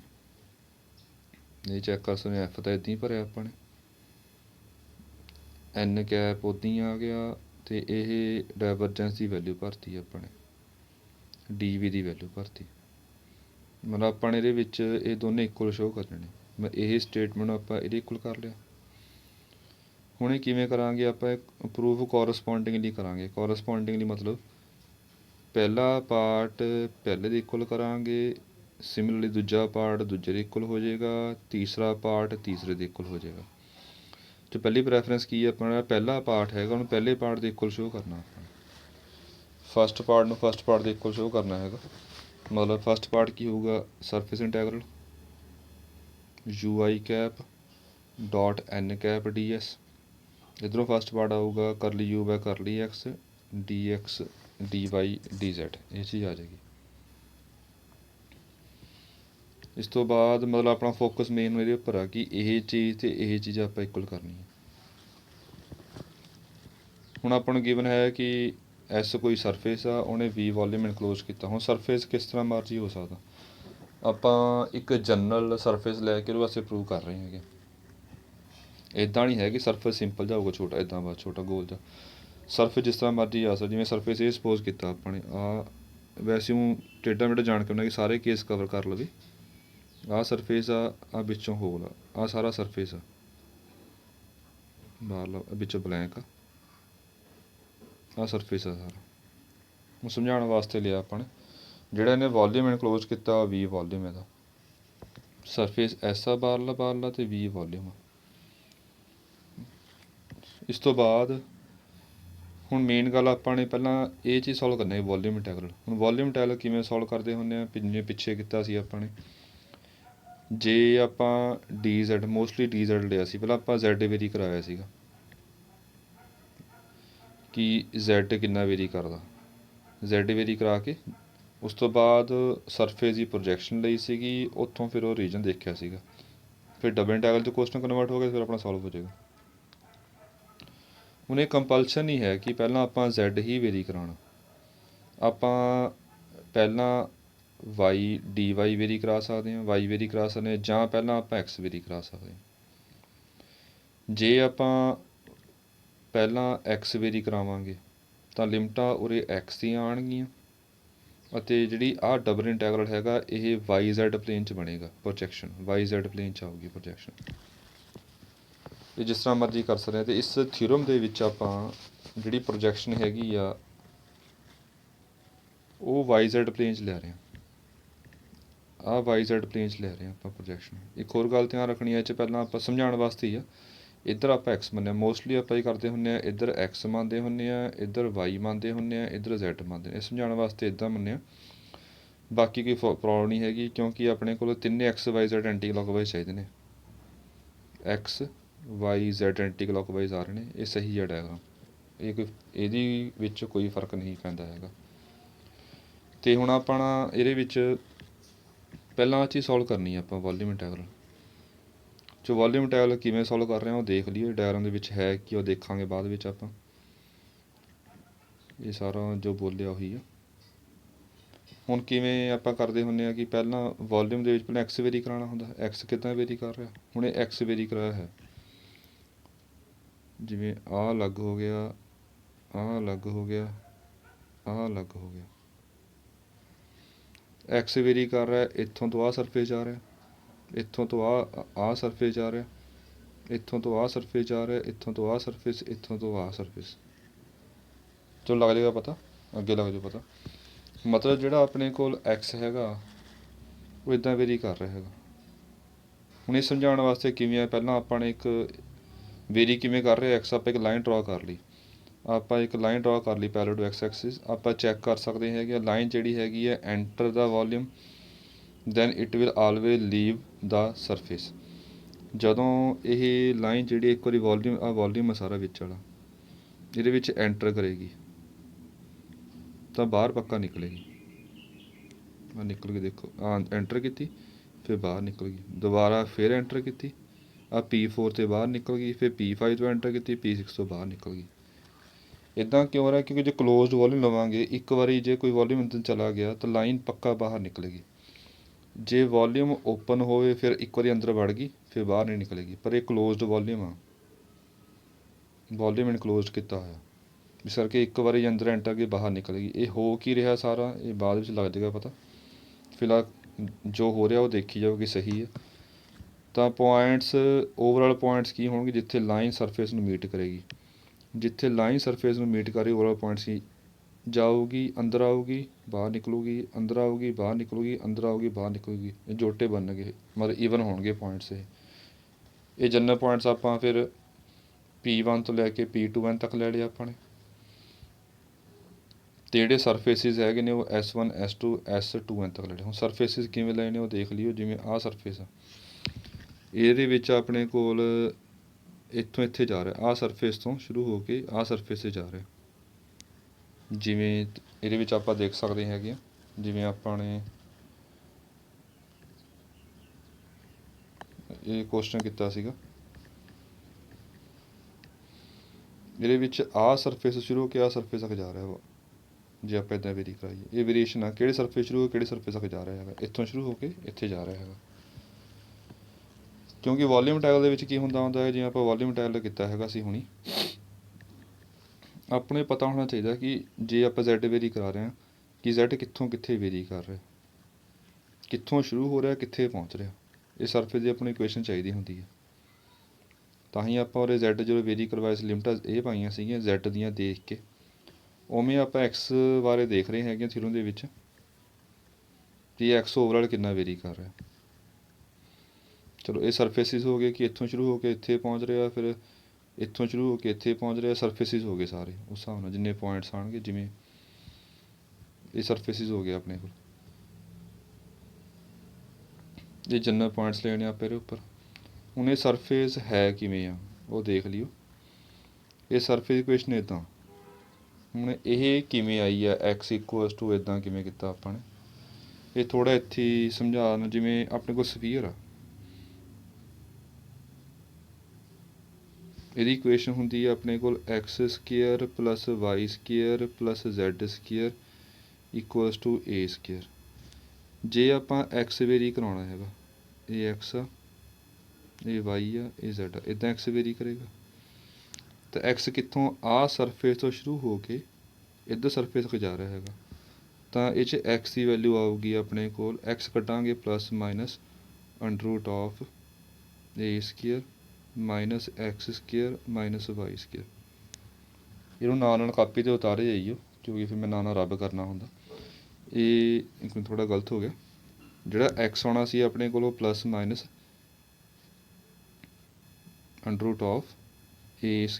Y² - Z² ਆਉਣਾ ਸੀ। ਤਾਂ ਜਿਵੇਂ ਸਰਫੇਸ ਬਣਾਇਆ, ਸਫੀਅਰ ਬਣਾਇਆ ਸੀ, ਇੱਧਰ ਵੇਰੀ ਕਰਾਇਆ ਸੀ ਆਪਾਂ ਨੇ। ਇੱਧਰ X ਕੀ ਹੋਊਗਾ, ਨੈਗੇਟਿਵ, ਮਤਲਬ X ਜਿਹੜਾ ਹੋਊਗਾ ਆਪਣੇ ਕੋਲ ਇੱਧਰਲੇ ਪਾਸੇ ਨੈਗੇਟਿਵ ਹੋਊਗਾ, ਨੈਗੇਟਿਵ ਫੰਕਸ਼ਨ ਆਫ YZ। ਇੱਧਰ X ਕੀ ਹੋਊਗਾ, ਪੋਜ਼ੀਟਿਵ ਫੰਕਸ਼ਨ ਆਫ YZ। ਮਤਲਬ ਕਿ ਜਦੋਂ ਆਪਾਂ X ਵੇਰੀ ਕਰਾਵਾਂਗੇ, ਆਪਾਂ ਨੂੰ X ਦੀ ਲਿਮਟਾਂ ਚਾਹੀਦੀਆਂ ਨੇ, ਤਾਂ X ਇੱਥੋਂ ਕੱਢ ਲਵਾਂਗੇ, ਇੱਥੋਂ ਕੱਢ ਲਵਾਂਗੇ। ਇਹ ਜਨਰਲ ਪਾਤਾ SR ਕਿ ਜਨਰਲ ਹਰੇਕ ਸਰਫੇਸ ਵਿੱਚੋਂ ਆਪਾਂ X ਕੱਢਿਆ ਹੈਗਾ, ਉਹ YZ ਦੀ ਫੋਰਮ 'ਚ ਕੱਢ ਲਿਆ ਹਰੇਕ ਸਰਫੇਸ ਦੇ ਵਿੱਚੋਂ। ਅਤੇ ਆਪਾਂ ਇਹ ਵੈਲਿਊ ਜਿਹੜੀ ਹੁੰਦੀ ਹੈਗੀ ਹੈ UR, ਮਤਲਬ ਜਦੋਂ ਇਹ ਵੈਲਿਊ ਆਪਾਂ U 'ਚ ਭਰਾਂਗੇ, U ਕੋਈ ਫੰਕਸ਼ਨ, ਕਿਉਂਕਿ ਆਪਾਂ ਇਹਦੀ ਇੰਟੀਗ੍ਰੇਸ਼ਨ ਕਰਨੀ ਹੈ ਤਾਂ ਜੇ U 'ਚ ਭਰਾਂਗੇ ਆਪਾਂ, ਮੰਨ ਲਓ ਇਹ ਵੈਲਿਊ ਭਰੀ ਆਪਾਂ ਨੇ, FR ਭਰਿਆ X ਨੂੰ, ਤਾਂ UR ਮੰਨ ਲਿਆ। ਇਹ ਅੱਗੇ ਦੇਖ ਲਵਾਂਗੇ ਕਿਵੇਂ। ਸੋ ਦੇਖੋ ਧਿਆਨ ਨਾਲ ਅੱਗੇ। ਹੁਣ ਆਪਾਂ ਇਹ ਇੰਟੀਗ੍ਰੇਸ਼ਨ ਸੋਲਵ ਕਰਨੀ ਹੈ। ਇੰਟੀਗ੍ਰੇਸ਼ਨ ਥੋੜ੍ਹਾ ਜਿਹਾ ਸਿੱਧੀ ਕਹਿਣਾ ਪੈਣਾ ਆਪਾਂ ਨੂੰ। ਪਹਿਲਾਂ ਇੰਟੀਗ੍ਰੇਸ਼ਨ ਸੋਲਵ ਕਰਾਂਗੇ। ਜਦੋਂ ਆਪਾਂ ਇੰਟੀਗ੍ਰੇਸ਼ਨ ਸੋਲਵ ਕਰਾਂਗੇ, ਇਹ ਡੈਰੀਵੇਟਿਵ ਅਤੇ ਇੰਟੀਗ੍ਰੇਸ਼ਨ ਕੈਂਸਲ ਹੋ ਜਾਏਗਾ, ਇਕੱਲਾ ਇਹ ਡਬਲ ਇੰਟੀਗਰਲ ਦੇ ਵਿੱਚ ਇਕੱਲਾ U ਆ ਜਾਏਗਾ। ਉਸ ਤੋਂ ਬਾਅਦ dy dz ਆ ਜਾਊਗਾ। ਇੱਥੇ ਪ੍ਰੋਜੈਕਸ਼ਨ ਆਊਗੀ, ਪ੍ਰੋਜੈਕਸ਼ਨ ਆਪਾਂ R ਲੈ ਲਈ YZ ਪਲੇਨ 'ਚ ਵੋਲੀਅਮ ਦੀ ਜੋ ਵੀ ਹੈਗੀ ਹੈ। ਹੁਣ ਇਹ ਹੈ ਕੀ ਆ ਇਹਦੇ ਵਿੱਚ, ਹੁਣ ਦੇਖਣਾ ਧਿਆਨ ਨਾਲ।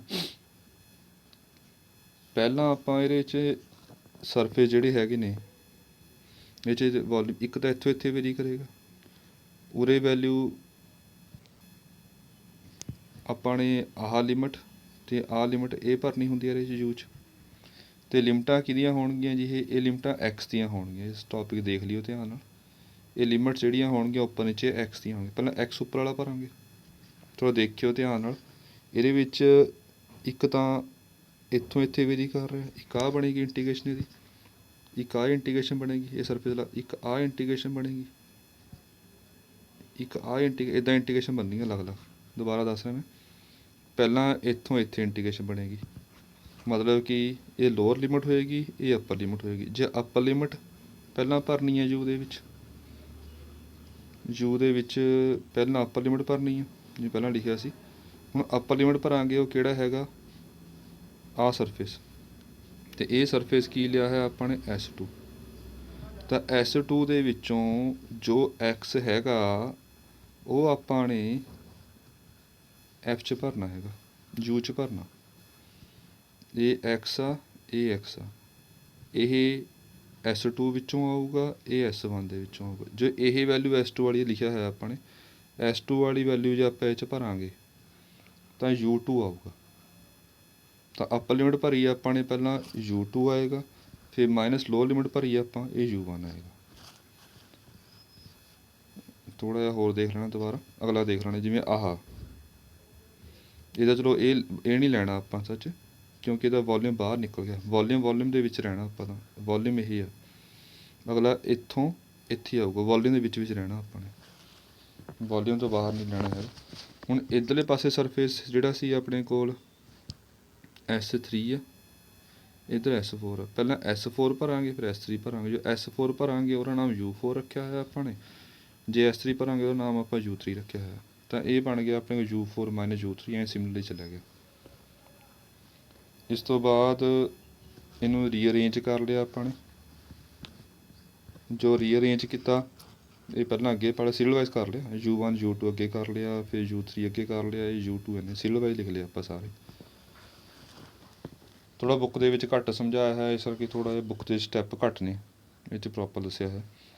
ਹੁਣ ਇਹ ਆਪਾਂ ਨੇ ਫਾਰਮੂਲਾ ਕੀਤਾ ਹੈ, ਜਿਹੜਾ DS ਹੁੰਦਾ ਹੈਗਾ, ਉਹਦਾ ਫਾਰਮੂਲਾ ਹੁੰਦਾ ਜੀ DY/DZ ਆਪਾਂ ਜੇ ਲੈ ਰਹੇ ਹੈਗੇ ਹਾਂ ਅਪੋਨ N∠I ਦਾ ਮੋਡ ਹੁੰਦਾ। ਇਹ ਫਾਰਮੂਲਾ ਹੁੰਦਾ ਆਪਣੇ ਕੋਲ। ਇਹ ਟਰਮ ਉੱਧਰ ਲੈ ਗਏ ਤਾਂ DY/DZ ਦਾ ਫਾਰਮੂਲਾ ਕੀ ਹੋ ਗਿਆ, ਉੱਧਰ ਮਲਟੀਪਲਾਈ ਹੋ ਜਾਏਗਾ। ਉੱਧਰ ਲੈ ਰਹੇ ਹਾਂ ਪਰ ਇੱਕ ਸਰਫੇਸ ਵਾਸਤੇ, ਸਰਫੇਸ S1 ਵਾਸਤੇ ਇਹ ਫਾਰਮੂਲਾ ਹੋ ਗਿਆ। ਹੁਣ ਇਹ ਫਾਰਮੂਲਾ N1 ਕਿਉਂ ਪਾਇਆ, ਬਿਕੋਜ਼ ਸਰਫੇਸ S1 ਵਾਸਤੇ ਆ ਲਿਆ ਹੈ। ਹੁਣ ਥੋੜ੍ਹਾ ਜਿਹਾ ਦੇਖਣਾ ਇਹ ਡਰਾ ਕਿਵੇਂ ਕੀਤੇ ਨੇ, ਇਹ ਨੋਰਮਲ ਹੁੰਦੇ ਨੇ। ਕਿਸੇ ਸਰਫੇਸ ਨੂੰ ਨੋਰਮਲ ਕਿਵੇਂ ਡਰਾ ਕਰਨਾ ਹੁੰਦਾ, ਪਹਿਲਾਂ ਟੇਂਜੈਂਟ ਡਰਾ ਕਰ ਲਓ, ਇੱਥੇ ਟੇਂਜੈਂਟ ਡਰਾ ਕਰਕੇ ਉਹਦੇ ਪਰਪੈਂਡੀਕੂਲਰ ਡਰਾ ਕਰਨਾ, ਇਹ ਨੋਰਮਲ ਹੁੰਦਾ। ਟੇਂਜੈਂਟ ਇਹਦੇ 'ਚ ਤਾਂ ਡਰਾ ਕੀਤੀਆਂ ਕਿ ਜਿਹੜੀ ਡਾਇਗਰਾਮ ਆ ਫਿਰ ਖਾਸੀ ਕੰਪਲੀਕੇਟਡ ਜਿਹੀ ਬਣ ਜਾਣੀ ਸੀਗੀ। ਤਾਂ ਉਹ ਦੇਖ ਸਕਦੇ ਹਾਂ ਆਪਾਂ, ਇਹ 90 ਡਿਗਰੀ, ਟੇਂਜੈਂਟ ਦੇ 90 ਡਿਗਰੀ ਹੋਊਗਾ। ਐਵੇਂ ਆਹ ਇਹ ਸਾਰੇ ਨੋਰਮਲ ਡਰਾ ਕੀਤੇ ਨੇ ਕਰਵ 'ਤੇ, ਆਹ ਵੀ ਦੇਖ ਸਕਦੇ ਹੋ, ਆਹ ਟੇਂਜੈਂਟ ਦੇ, ਫਿਰ ਆ ਵੀ ਟੇਂਜੈਂਟ ਦੇ ਨੋਰਮਲ ਡਰਾ ਕੀਤਾ। ਆਊਟਵਰਡ ਨੋਰਮਲ ਡਰਾ ਕਰਨਾ। ਆਊਟਵਰਡ ਨੋਰਮਲ ਦਾ ਕੀ ਹੁੰਦਾ ਕਿ ਜਿਵੇਂ ਆਹ ਸਰਫੇਸ ਆ ਬੰਦ, ਇਹਦੇ ਬਾਹਰਲੇ ਪਾਸੇ ਡਰਾ ਕਰਨਾ ਨੋਰਮਲ, ਅੰਦਰਲੇ ਪਾਸੇ ਡਰਾ ਨਹੀਂ ਕਰਨਾ। ਹੁਣ ਜਿਵੇਂ ਇਹਦੇ ਵਿੱਚ ਆਹ ਦੇਖੋ, ਆਹ ਸਰਫੇਸ ਇੱਧਰ ਆ, ਆਹ ਸੀ ਸਰਫੇਸ ਦੇ ਬਾਹਰਲੇ ਪਾਸੇ ਡਰਾ ਕੀਤਾ ਆਪਾਂ ਨੇ। ਜਿਵੇਂ ਤੁਸੀਂ ਆਹ ਦੇਖ ਸਕਦੇ ਹੋ, ਆਹ P5 ਪੁਆਇੰਟ 'ਤੇ ਸਰਫੇਸ ਅੰਦਰ ਇੱਧਰਲੇ ਪਾਸੇ ਆ, ਤਾਂ ਬਾਹਰਲੇ ਪਾਸੇ ਡਰਾ ਕਰਨਾ ਆਪਾਂ ਨੇ। ਇਸ ਤੋਂ ਬਾਅਦ ਇਹ ਫਿਰ N1 ਲੈ ਲਿਆ ਪਹਿਲੇ ਸਰਫੇਸ ਵਾਸਤੇ, ਦੂਜੇ ਵਾਸਤੇ N2 ਆ, ਅੱਗੇ ਵਾਸਤੇ NR ਜਨਰਲ ਲੈ ਲਿਆ ਆਪਾਂ ਨੇ। ਹੁਣ ਥੋੜ੍ਹਾ ਅੱਗੇ ਕੰਸੈਪਟ ਸਮਝਣ ਵਾਲਾ ਹੈਗਾ। ਹੁਣ ਜੇ ਆਪਾਂ ਦੇਖੀਏ ਧਿਆਨ ਨਾਲ ਡਾਇਗਰਾਮ ਦੇ ਵਿੱਚੋਂ, ਜਿਹੜੇ N1 ਅਤੇ N3 ਨੇ ਇਹ ਅਬਟਿਊਜ਼ ਐਂਗਲ ਬਣਾਉਣਗੇ I ਕੈਪ ਨਾਲ, ਅਤੇ ਜਿਹੜੇ ਔਡ ਵਾਲੇ ਨੇ ਉਹ ਅਬਟਿਊਜ਼ ਐਂਗਲ ਬਣਾਉਣਗੇ, ਜਿਹੜੇ N2 N4 ਈਵਨ ਵਾਲੇ ਨੇ ਇਹ ਐਕਿਊਟ ਐਂਗਲ ਬਣਾਉਣਗੇ I ਕੈਪ ਨਾਲ। ਉਹ ਚੈੱਕ ਕਰ ਲੈਣੇ ਆਪਾਂ। I ਕੈਪ X ਵਾਲੇ ਪਾਸੇ ਹੁੰਦਾ, ਇੱਧਰ ਪਾਇਆ ਹੈ ਇਹ I ਕੈਪ। ਅਤੇ ਇਹ ਚੈੱਕ ਕਰ ਸਕਦੇ ਕਿ N1 ਅਤੇ I ਕੈਪ ਦਾ ਐਂਗਲ ਜਿਹੜਾ ਹੈਗਾ ਇਹ ਅਬਟਿਊਜ਼ ਅਲੱਗ ਵੀ 90 ਹੁੰਦਾ। ਅਬਟਿਊਜ਼ ਐਂਗਲ ਜਿਹੜਾ ਹੁੰਦਾ ਉਹ 0 ਤੋਂ ਲੈ ਕੇ ਅਬਟਿਊਜ਼ ਐਂਗਲ 90 ਤੋਂ ਲੈ ਕੇ 180 ਤੱਕ ਹੁੰਦਾ, ਅੱਗੇ ਲਿਖਿਆ ਹੋਇਆ ਹੈਗਾ। 0 ਤੋਂ ਲੈ ਕੇ 90 ਤੱਕ ਐਕਿਊਟ ਐਂਗਲ ਹੁੰਦਾ। N1 90 ਤੋਂ ਵੱਡਾ ਐਂਗਲ ਲੱਗ ਰਿਹਾ ਹੋਊਗਾ ਦੇਖ ਕੇ, ਇਹ ਵੀ N3 ਵੀ 90 ਤੋਂ ਵੱਡਾ। ਜਿਹੜੇ ਔਡ ਵਾਲੇ ਨੇ ਅਬਟਿਊਜ਼ ਐਂਗਲ ਬਣਾ ਰਹੇ ਨੇ, ਈਵਨ ਵਾਲੇ N2 90 ਤੋਂ ਘੱਟ ਐਂਗਲ ਆ ਐਕਿਊਟ ਐਂਗਲ, N4 ਵੀ 90 ਤੋਂ ਘੱਟ ਐਂਗਲ ਆ ਐਕਿਊਟ ਐਂਗਲ। ਇਹ ਸਾਰੇ ਐਕਿਊਟ ਐਂਗਲ ਬਣਾਉਣਗੇ। ਹੁਣ ਇਹ ਛੋਟਾ ਜਿਹਾ ਕੰਸੈਪਟ ਹੈਗਾ, ਇਹ ਰਫ ਵਰਕ ਆ, ਮਤਲਬ ਕਿ ਥਿਊਰਮ ਦੇ ਵਿੱਚ ਨਹੀਂ ਆਊਗਾ। ਜੇ A ਦਾ B ਨਾਲ ਐਕਿਊਟ ਐਂਗਲ ਬਣਦਾ ਹੋਵੇ, ਮਤਲਬ ਐਂਗਲ 0-90 ਵਿੱਚ, ਤਾਂ A ਡਾਟ B ਕੀ ਹੋਊਗਾ, AB cos ਥੀਟਾ ਹੁੰਦਾ ਫਾਰਮੂਲਾ ਦਾ, cos ਥੀਟਾ ਜਿਹੜਾ ਐਕਿਊਟ ਐਂਗਲ ਦੇ ਵਾਸਤੇ ਫਸਟ ਕੁਆਡਰੈਂਟ ਦੇ ਵਿੱਚ cos ਥੀਟਾ ਪੋਜ਼ੀਟਿਵ ਹੁੰਦਾ ਹੈਗਾ, A ਅਤੇ B ਤਾਂ ਪੋਜ਼ਿਟਿਵ ਮੈਗਨੀਟਿਊਡ ਦਾ ਪੋਜ਼ੀਟਿਵ ਆਉਣਗੇ ਹੀ ਆਉਣਗੇ, ਤਾਂ ਤਿੰਨਾਂ ਦਾ ਪ੍ਰੋਡਕਟ ਕੀਤਾ ਆਪਣੇ ਪੋਜ਼ੀਟਿਵ ਆ ਗਿਆ, ਤਾਂ A ਡਾਟ B ਪੋਜ਼ੀਟਿਵ ਹੋ ਜਾਏਗਾ। ਜੇ A ਆਬਟਿਊਜ਼ ਐਂਗਲ ਬਣਾ ਰਿਹਾ ਹੈਗਾ B ਨਾਲ, ਤਾਂ ਥੀਟਾ ਐਂਗਲ ਜਿਹੜਾ ਹੋ ਗਿਆ 90 ਤੇ 180 ਦੇ ਵਿੱਚ ਹੋ ਗਿਆ। ਜੇ 90 180 ਦੇ ਵਿੱਚ ਹੋ ਗਿਆ ਸੈਕਿੰਡ ਕੁਆਡਰੈਂਟ ਦੇ ਵਿੱਚ cos ਨੈਗੇਟਿਵ ਹੁੰਦਾ, ਉਸ ਕੇਸ ਵਿੱਚ A ਪੋਜ਼ੀਟਿਵ ਨੈਗੇਟਿਵ ਵੈਲਿਊ ਹੋਏ ਤਾਂ A ਡਾਟ B ਨੈਗੇਟਿਵ ਆ ਜਾਏਗਾ। ਇਹ ਮੋਡ ਦਾ ਫਾਰਮੂਲਾ ਹੁੰਦਾ ਕਿ ਪੋਜ਼ੀਟਿਵ ਵਾਸਤੇ ਸਿੱਧਾ ਪੋਜ਼ੀਟਿਵ ਆਏਗਾ, ਨੈਗੇਟਿਵ ਵਾਸਤੇ ਮੂਹਰੇ ਨੈਗੇਟਿਵ ਪਾ ਕੇ ਪੋਜ਼ੀਟਿਵ ਕਰਤਾ ਆਪਾਂ ਨੇ। ਤਾਂ ਇੱਥੋਂ ਕਹਿ ਸਕਦੇ ਮੋਡ ਇਹਦਾ ਫਾਰਮੂਲਾ ਕੀ ਆਊਗਾ, ਜੇ ਥੀਟਾ ਐਕਿਊਟ ਵਾਸਤੇ ਪੋਜ਼ੀਟਿਵ ਹੋਊਗਾ, ਜੇ ਪੋਜ਼ੀਟਿਵ ਹੋਊਗਾ ਤਾਂ ਮੋਡ ਛੱਡਤਾ ਆਪਾਂ ਨੇ, ਆ ਬ੍ਰੈਕਟ ਪਾਈ ਹੈ ਜੀ। ਜੇ ਥੀਟਾ ਆਬਟਿਊਜ਼ ਹੋਊਗਾ ਤਾਂ ਇਹ ਵੈਲਿਊ ਜਿਹੜੀ ਹੈਗੀ ਨੈਗੇਟਿਵ ਆਏਗੀ, ਜੇ ਨੈਗੇਟਿਵ ਆਏਗੀ ਤਾਂ ਇਹਨੂੰ ਪੋਜ਼ੀਟਿਵ ਕਰਨ ਵਾਸਤੇ ਮੂਹਰੇ ਮਾਈਨਸ ਪਾਤਾ। ਇਹ ਰਫ ਫਰਕ ਆ ਸਾਰਾ। ਹੁਣ ਅੱਗੇ ਦੇਖਦੇ ਹਾਂ ਆਪਾਂ, ਤਾਂ ਫਿਰ dy/dz ਕੀ ਹੋ ਗਿਆ, ਹੁਣ ਇਹ ਦੇਖਣਾ ਧਿਆਨ ਨਾਲ ਆਪਾਂ ਨੇ। dy/dz ਇਹ ਜਨਰਲ ਲੈ ਕੇ ਜਾ ਰਹੇ ਹਾਂ ਆਪਾਂ, ਇਹ ਮੋਡ ਦੇ ਵਿੱਚ ਹੁਣ ਮੋਡ ਛੱਡਣਾ ਆਪਾਂ ਨੇ।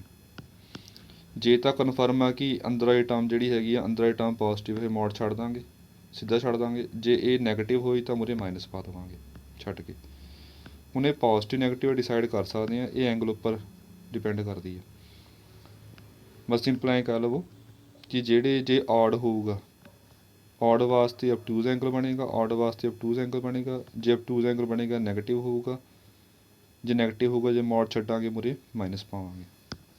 ਮਤਲਬ ਜੇ ਆਪਣੇ ਕੋਲ ਔਡ ਹੋਊਗਾ, ਔਡ ਵਾਸਤੇ ਆਬਟਿਊਜ਼ ਬਣਿਆ ਸੀ, ਆਬਟਿਊਜ਼ ਵਾਸਤੇ ਨੈਗੇਟਿਵ ਤਾਂ ਮੂਹਰੇ ਮਾਈਨਸ ਪਾ ਕੇ ਪੋਜ਼ੀਟਿਵ ਕਰਤਾ ਆਪਾਂ ਨੂੰ।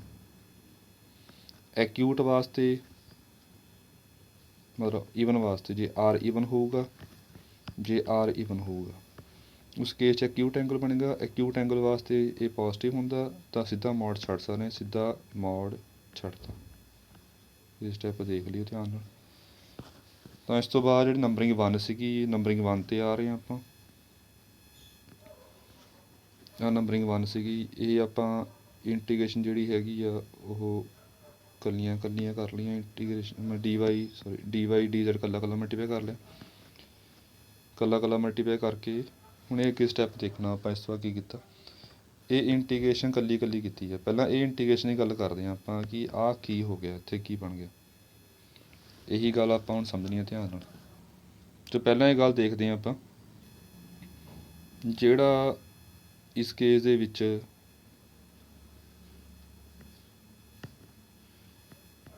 ਜਿਹੜਾ dy/dz u1 ਦੀ ਗੱਲ ਕਰ ਰਹੇ ਹਾਂ, ਮਤਲਬ ਇਹ ਪੈਰ ਵਾਲਾ r ਸੀਗਾ, ਜਿਹੜਾ ਪੈਰ 'ਚ u1 ਦੇ ਪੈਰ 'ਚ r1 ਆ।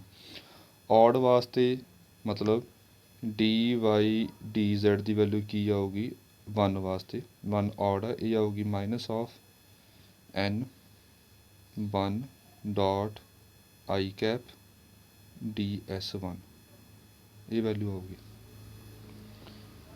ਮਾਈਨਸ ਚੱਕ ਕੇ ਆਪਾਂ ਜਦੋਂ ਇੱਧਰ ਲੈ ਗਏ ਇਹ ਪਲੱਸ ਹੋ ਗਿਆ, ਤਾਂ dy/dz ਦੀ ਵੈਲਿਊ ਕੀ ਹੋਊਗੀ n1 dot i cap ds1, ਅਤੇ ਅੱਗੇ ਇਹ S1 ਆ ਗਿਆ, ਇੱਥੇ ਸਰਫੇਸ ਪਹਿਲਾਂ S1 ਆ। ਹੁਣ ਇਹ ਸਰਫੇਸ S1 ਕਿਉਂ ਆਇਆ, ਥੋੜ੍ਹਾ ਇਹ 'ਚ ਕਲੀਅਰ ਕਰ ਲਈ ਆਪਾਂ। ਚਲੋ ਇਹਦਾ ਵੈਲਿਊ ਸ਼ਾਇਦ ਕਲੀਅਰ ਹੋ ਗਈ ਹੋਣੀ, ਕੀ ਵੈਲਿਊ ਕਿਵੇਂ ਆਈ ਹੈਗੀ ਹੈ। u1 ਤਾਂ ਉੱਥੇ ਰੱਖਿਆ, ਇਹਦੀ ਵੈਲਿਊ ਭਰੀ ਹੈਗੀ ਆ। ਹੁਣ r ਦੀ ਥਾਂ 'ਤੇ S1 ਕਿਵੇਂ ਆ ਗਿਆ, ਇਹ ਥੋੜ੍ਹਾ ਜਿਹਾ ਆਪਾਂ ਜਿਹੜਾ ਕੁਐਸਚਨ ਕੀਤਾ ਸੋਲਵ ਉੱਥੋਂ ਦੇਖ ਲਈਏ।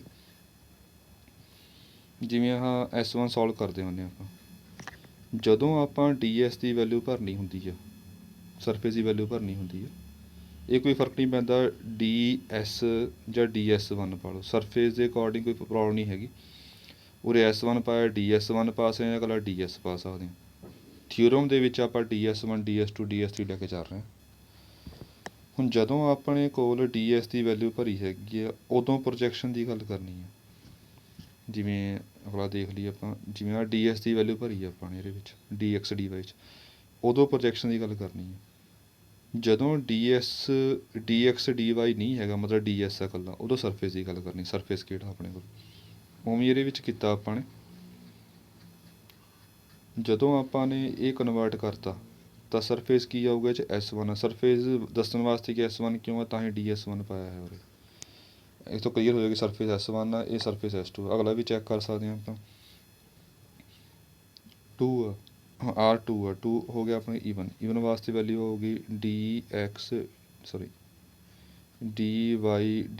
ਇਹਦੀ ਵੈਲਿਊ ਆਊਗੀ ਆਪਣੇ ਕੋਲ N2 i cap dot i cap ds2। ਤਾਂ ਇਹ ਸਿੱਧੀ ਵੈਲਿਊ ਜਿਹੜੀ ਹੈਗੀ ਹੈ ਇਹਦੀ, ਇਹ ds2 ਬਣ ਗਿਆ। ਸਰਫੇਸ S2 ਆ ਗਿਆ, ਉਵੇਂ ਇਹ ਸਰਫੇਸ S3 ਆ ਗਿਆ। ਇਹ ਚੈੱਕ ਕਰ ਸਕਦੇ ਸਾਰੇ ਪੋਜ਼ੀਟਿਵ ਬਣ ਜਾਣਗੇ, ਬਿਕੋਜ਼ ਨੈਗੇਟਿਵ ਵਿੱਚ ਹੀ ਕੰਜ਼ਿਊਮ ਹੋ ਜਾਊਗਾ ਜੀ। ਤਾਂ ਇਹ ਟਰਮ ਸਾਰੀਆਂ ਹੀ ਬਣ ਗਈਆਂ ਆਪਣੇ। ਹੁਣ ਅੱਗੇ ਸਟੈਪ ਹੈ ਇਸ ਤੋਂ ਬਾਅਦ, ਜਿਵੇਂ ਪਹਿਲਾਂ ਗੱਲ ਕਹੀ ਹੈਗੀ ਆ ਉਵੇਂ ਆ ਕਿ ਆਪਣੇ ਕੋਲ ਇੱਥੇ ਚਾਹੇ ਆਪਾਂ S1 ਲੈ ਲਈਏ ਚਾਹੇ ਇਕੱਲਾ S ਲੈ ਲਈਏ, ਕੋਈ ਫਰਕ ਨਹੀਂ ਪੈਂਦਾ, ਕਿਉਂਕਿ ਕਲੀਅਰ ਹੋ ਹੀ ਰਿਹਾ ਕਿ S1 ਪਾਇਆ ਤਾਂ S1 ਸਰਫੇਸ ਹੀ ਹੋਊਗਾ, ਇੱਥੋਂ ਵੀ S1 ਸਰਫੇਸ ਹੋਊਗਾ। ਇੱਕ ਹੋਰ ਗੱਲ ਧਿਆਨ ਰੱਖਣੀ ਹੈ, ਜਿਵੇਂ ਆਪਾਂ ਕੁਐਸਚਨ ਦੇਖੀਏ, ਕੁਐਸਚਨ ਵਿੱਚ ਕੀਤਾ ਸੀ ਆਪਾਂ ਸਾਰੇ ਕਿਤੇ N ਕੈਪ ਲਿਆ ਸੀ ਜਨਰਲ, ਉਰੇ ਇਸ ਕੇਸ 'ਚ N ਕੈਪ K ਕੈਪ ਆ ਨਾ, ਦੂਜੇ ਵਿੱਚ ਜਿਹੜਾ N ਕੈਪ ਸੀ ਉਹ ਇਹ ਆ। ਆਪਾਂ ਜਨਰਲ ਸਾਰਿਆਂ 'ਚ N ਕੈਪ ਲੈਣਾ, ਇਹ ਨਹੀਂ ਕਿ ਆਪਾਂ N1 N2 N3 ਅਲੱਗ ਪਾ ਰਹੇ ਹਾਂ ਆਪਾਂ ਸਾਰਿਆਂ 'ਚ। ਇਹ ਅੰਡਰਸਟੂਡ ਆ, ਕਿਉਂਕਿ ਜੇ ਆਪਾਂ ਸਰਫੇਸ ਉੱਪਰ ਸਾਰਾ ਡਿਪੈਂਡ ਕਰਦਾ। ਜੇ ਸਰਫੇਸ ਪਾਤਾ ਆਪਾਂ, ਮੰਨ ਲਓ S2 ਪਾਤਾ, ਤਾਂ ਅੰਡਰਸਟੂਡ ਹੈ ਕਿ N ਕੈਪ ਇਹਦੇ ਹੀ ਨੋਰਮਲ ਹੋਊਗਾ। ਜੇ ਆਪਾਂ ਇੱਥੇ ਸਰਫੇਸ S3 ਪਾਤਾ ਤਾਂ ਅੰਡਰਸਟੂਡ ਹੈ ਕਿ N ਕੈਪ ਇਹਦੇ ਹੀ ਨੋਰਮਲ ਦੀ ਗੱਲ ਕਰ ਰਹੇ ਹਾਂ ਆਪਾਂ।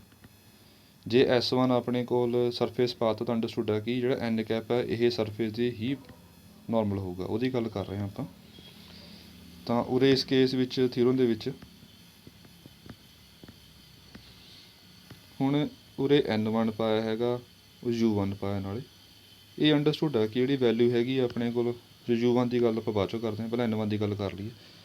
N1 ਇਹ ਅੰਡਰਸਟੂਡ ਹੈ ਕਿ ਜਿਹੜਾ N ਕੈਪ ਹੋਊਗਾ ਉਹ N1 ਹੀ ਹੋਊਗਾ, ਬਿਕੋਜ਼ S1 ਸਰਫੇਸ ਦੀ ਗੱਲ ਕਰ ਰਹੇ ਹਾਂ ਆਪਾਂ। ਤਾਂ ਉਰੇ N ਲੈ ਸਕਦੇ ਚਾਹੇ N1 ਲੈ ਲਓ, ਗੱਲ ਤਾਂ ਇੱਕ ਹੀ ਹੈ, ਕਿਉਂਕਿ ਅੰਡਰਸਟੂਡ ਆ, ਕਿਉਂਕਿ ਇਹ ਆਪਾਂ ਨੂੰ ਅੰਡਰਸਟੂਡ ਹੈਗਾ ਕਿ ਇਹਦੇ ਵਿੱਚ ਜਿਹੜਾ ਸਰਫੇਸ S1 ਵਿੱਚ N ਕੈਪ ਨੋਰਮਲ ਕੀ ਹੋਊਗਾ, N1 ਹੋਊਗਾ। ਤਾਂ N cap N2 N cap ਲੈ ਲਿਆ, ਅੰਡਰਸਟੂਡ ਆ ਕਿ S2 ਵਾਸਤੇ N2 ਕੈਪ ਹੋਊਗਾ। ਉਵੇਂ ਆਪਾਂ ਸਾਰੇ ਚੇਂਜ ਕਰ ਲਏ। ਹੁਣ ਇਹਦੇ ਵਿੱਚ ਥੋੜ੍ਹੀ ਗੱਲ ਸਮਝਣ ਵਾਲੀ ਜਿਹੜੀ ਇਹ ਆ ਕਿ ਹੁਣ U1 ਨੂੰ ਆਪਾਂ U 'ਚ ਕਿਵੇਂ ਲਿਆ, ਉਹ ਤੁਸੀਂ ਦੇਖ ਸਕਦੇ ਹੈਗੇ ਹੋ। ਜਦੋਂ ਆਪਾਂ ਇੰਟੀਗ੍ਰੇਸ਼ਨ ਸੋਲਵ ਕਰਦੇ ਹੁੰਦੇ ਹੈਗੇ ਹਾਂ, ਆਪਾਂ ਸਰਫੇਸ ਦੀ ਵੈਲਿਊ ਭਰਦੇ ਹੁੰਦੇ ਹਾਂ। U1 ਹੈ ਕੀ ਆ, ਇਹ ਥੋੜ੍ਹਾ ਜਿਹਾ ਕੰਸੈਪਟ ਧਿਆਨ ਦੇਖ ਲਿਓ। U1 ਕੀ ਹੈ ਕਿ ਆਪਾਂ ਨੇ X ਭਰਿਆ ਉਹਦੇ ਵਿੱਚ, ਅਤੇ ਥੋੜ੍ਹਾ ਜਿਹਾ ਕੰਸੈਪਟ ਸਮਝਾਉਣਾ ਹੈਗਾ ਇੱਕ ਐਗਜ਼ਾਮਪਲ ਦੇਖ ਕੇ। ਐਗਜ਼ਾਮਪਲ ਜਿਹੜੀ ਹੁਣ ਪੜ੍ਹਵਾਈ ਹੈਗੀ ਆ ਉਹੀ ਐਗਜ਼ਾਮਪਲ ਆ। ਜਿਵੇਂ ਆਪਣੇ ਕੋਲ ਇਹ ਆਹ ਕੁਐਸਚਨ ਬਣ ਗਿਆ ਸੀਗਾ, ਐਕਚੁਅਲ ਹੈ ਇਹ U ਆ ਵਿੱਚ ਵਾਲਾ, ਇਹ ਸਰਫੇਸ ਦੀ ਵੈਲਿਊ ਭਰੀ, ਸਰਫੇਸ ਦੀ ਵੈਲਿਊ ਭਰ ਕੇ U1 ਲਿਆ ਆਪਾਂ ਨੇ, ਮਤਲਬ ਕਿ U1 ਅਤੇ U ਹੈ ਇੱਕੋ ਚੀਜ਼। U 'ਚ ਹੀ ਵੈਲਿਊ ਭਰੀ ਆਪਾਂ ਨੇ। U ਦੇ ਵਿੱਚ ਆਪਾਂ ਨੇ ਜਿਹੜਾ ਇਹ ਵੈਲਿਊ ਹੈਗੀ ਆ ਸਰਫੇਸ ਵੈਲਿਊ ਭਰ ਕੇ U1 ਬਣਿਆ। ਜਿਵੇਂ ਪਿਛਲੇ ਕੁਐਸਚਨ ਦੇਖੀਏ ਆਪਾਂ, ਇਹ U ਹੋ ਗਿਆ,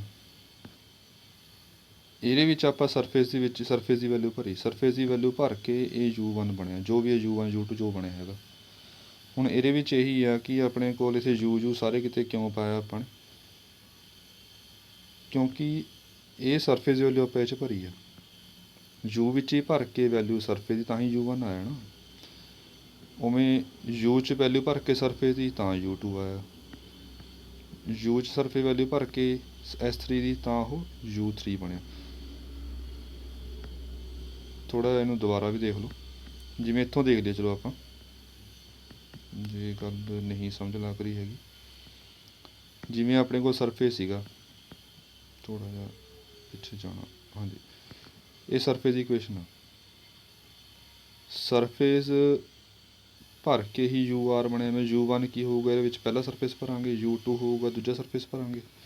ਜਿਵੇਂ ਉਰੇ ਆਪਾਂ ਸਿੱਧੀ ਅੰਡਰਸਟੂਡ ਗੱਲ ਕਰ ਰਹੇ ਹੈਗੇ ਹਾਂ, ਜਿਵੇਂ ਆਪਾਂ ਉਰੇ ਕਿਹਾ ਸੀਗਾ ਕਿ N1 ਆਪਾਂ N ਲੈ ਲਿਆ, ਕਿਉਂ ਅੰਡਰਸਟੂਡ ਆ ਕਿ ਸਰਫੇਸ S1 ਦੀ ਗੱਲ ਹੋ ਰਹੀ ਹੈਗੀ ਹੈ, ਤਾਂ DS1 ਤਾਂ S ਲੈ ਸਕਦੇ ਬਿਕੋਜ਼ ਸਰਫੇਸ S1 ਆ।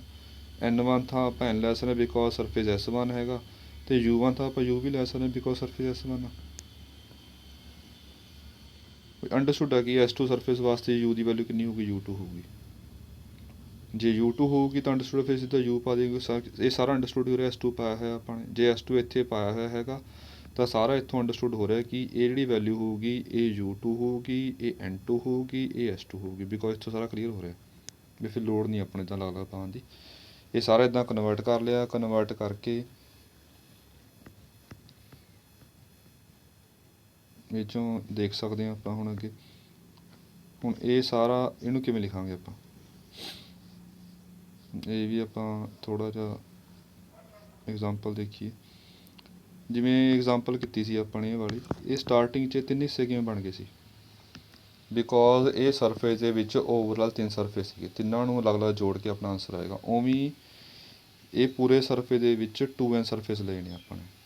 ਜੇ 2n ਸਰਫੇਸਿਸ ਲਏ ਨੇ ਹੈਗੇ ਨੇ ਆਪਾਂ ਨੇ, ਤਾਂ ਇਸ ਕੇਸ ਵਾਸਤੇ ਆਪਣੇ ਕੋਲ ਸਰਫੇਸ ਸਾਰਾ ਓਵਰਆਲ ਪੂਰਾ ਸਰਫੇਸ ਬਣ ਜਾਏਗਾ। ਫਿਰ ਜੇ ਪੂਰਾ ਸਰਫੇਸ ਬਣ ਜਾਏਗਾ ਤਾਂ ਇਹਨੂੰ ਆਪਾਂ ਓਵਰਆਲ ਪੂਰਾ ਸਰਫੇਸ ਐਸ ਲਿਖ ਸਕਦੇ ਹਾਂ। ਤਾਂ ਇੱਥੋਂ ਫਿਰ ਆਪਾਂ ਨੇ ਆਹ ਚੀਜ਼ ਪ੍ਰੂਵ ਕਰਤੀ। ਇਹ ਚੀਜ਼ ਪ੍ਰੂਵ ਕਰਕੇ ਸਿਮਿਲਰਲੀ ਵਾਈ ਵਾਸਤੇ ਜੇ ਕੈਪ ਆ ਜਾਏਗਾ, ਵੀ ਤਾਂ ਵੀ ਆ ਜਾਏਗਾ, ਜ਼ੈਡ ਵਾਸਤੇ ਕੇ ਕੈਪ ਆ ਜਾਏਗਾ, ਡਬਲਯੂ ਆ ਜਾਏਗਾ ਜੀ। ਫਿਰ ਤਿੰਨਾਂ ਨੂੰ ਆਪਾਂ ਤਿੰਨੇ ਰਿਜ਼ਲਟ ਆਪਾਂ ਨੇ ਐਡ ਕਰ ਲਏ। ਜੇ ਤਿੰਨੇ ਰਿਜ਼ਲਟ ਆਪਾਂ ਐਡ ਕਰਾਂਗੇ, ਇਹਦੇ ਵਿੱਚੋਂ dx dy dz ਕਾਮਨ ਨਿਕਲ ਗਿਆ, ਜੋ ds ਕਾਮਨ ਨਿਕਲ ਗਿਆ, n ਕੈਪ ਕਾਮਨ ਨਿਕਲ ਗਿਆ। ਇਹ ਆਪਣੀ ਬਣ ਗਈ। ਇਹ ਆਪਣੇ ਕੋਲ f ਡਾਟ, ਇਹ f dot n cap ds ਬਣ ਗਿਆ, ਇਹ ਡਾਇਵਰਜੈਂਸ ਬਣ ਗਿਆ। ਚਲੋ ਇਹ ਥਿਊਰਮ ਦੇਖ ਲਿਓ ਧਿਆਨ ਨਾਲ,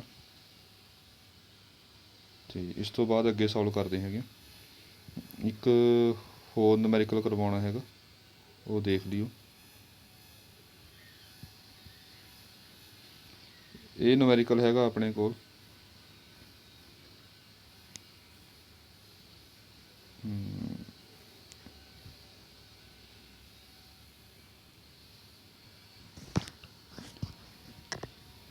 ਪੇਪਰ ਨੂਮੈਰੀਕਲ ਇੱਦਾਂ ਵੀ ਆ ਸਕਦਾ ਕਿ ਇਹਨੂੰ ਫਾਈਂਡ ਕਰੋ। ਇਹ ਇੰਟੀਗ੍ਰੇਸ਼ਨ ਦੀ ਵੈਲਿਊ ਆਪਾਂ ਫਾਈਂਡ ਕਰਨੀ ਹੈਗੀ ਆ ਓਵਰ ਦਾ ਕਿਊਬ ਦੇ ਦਿਸ।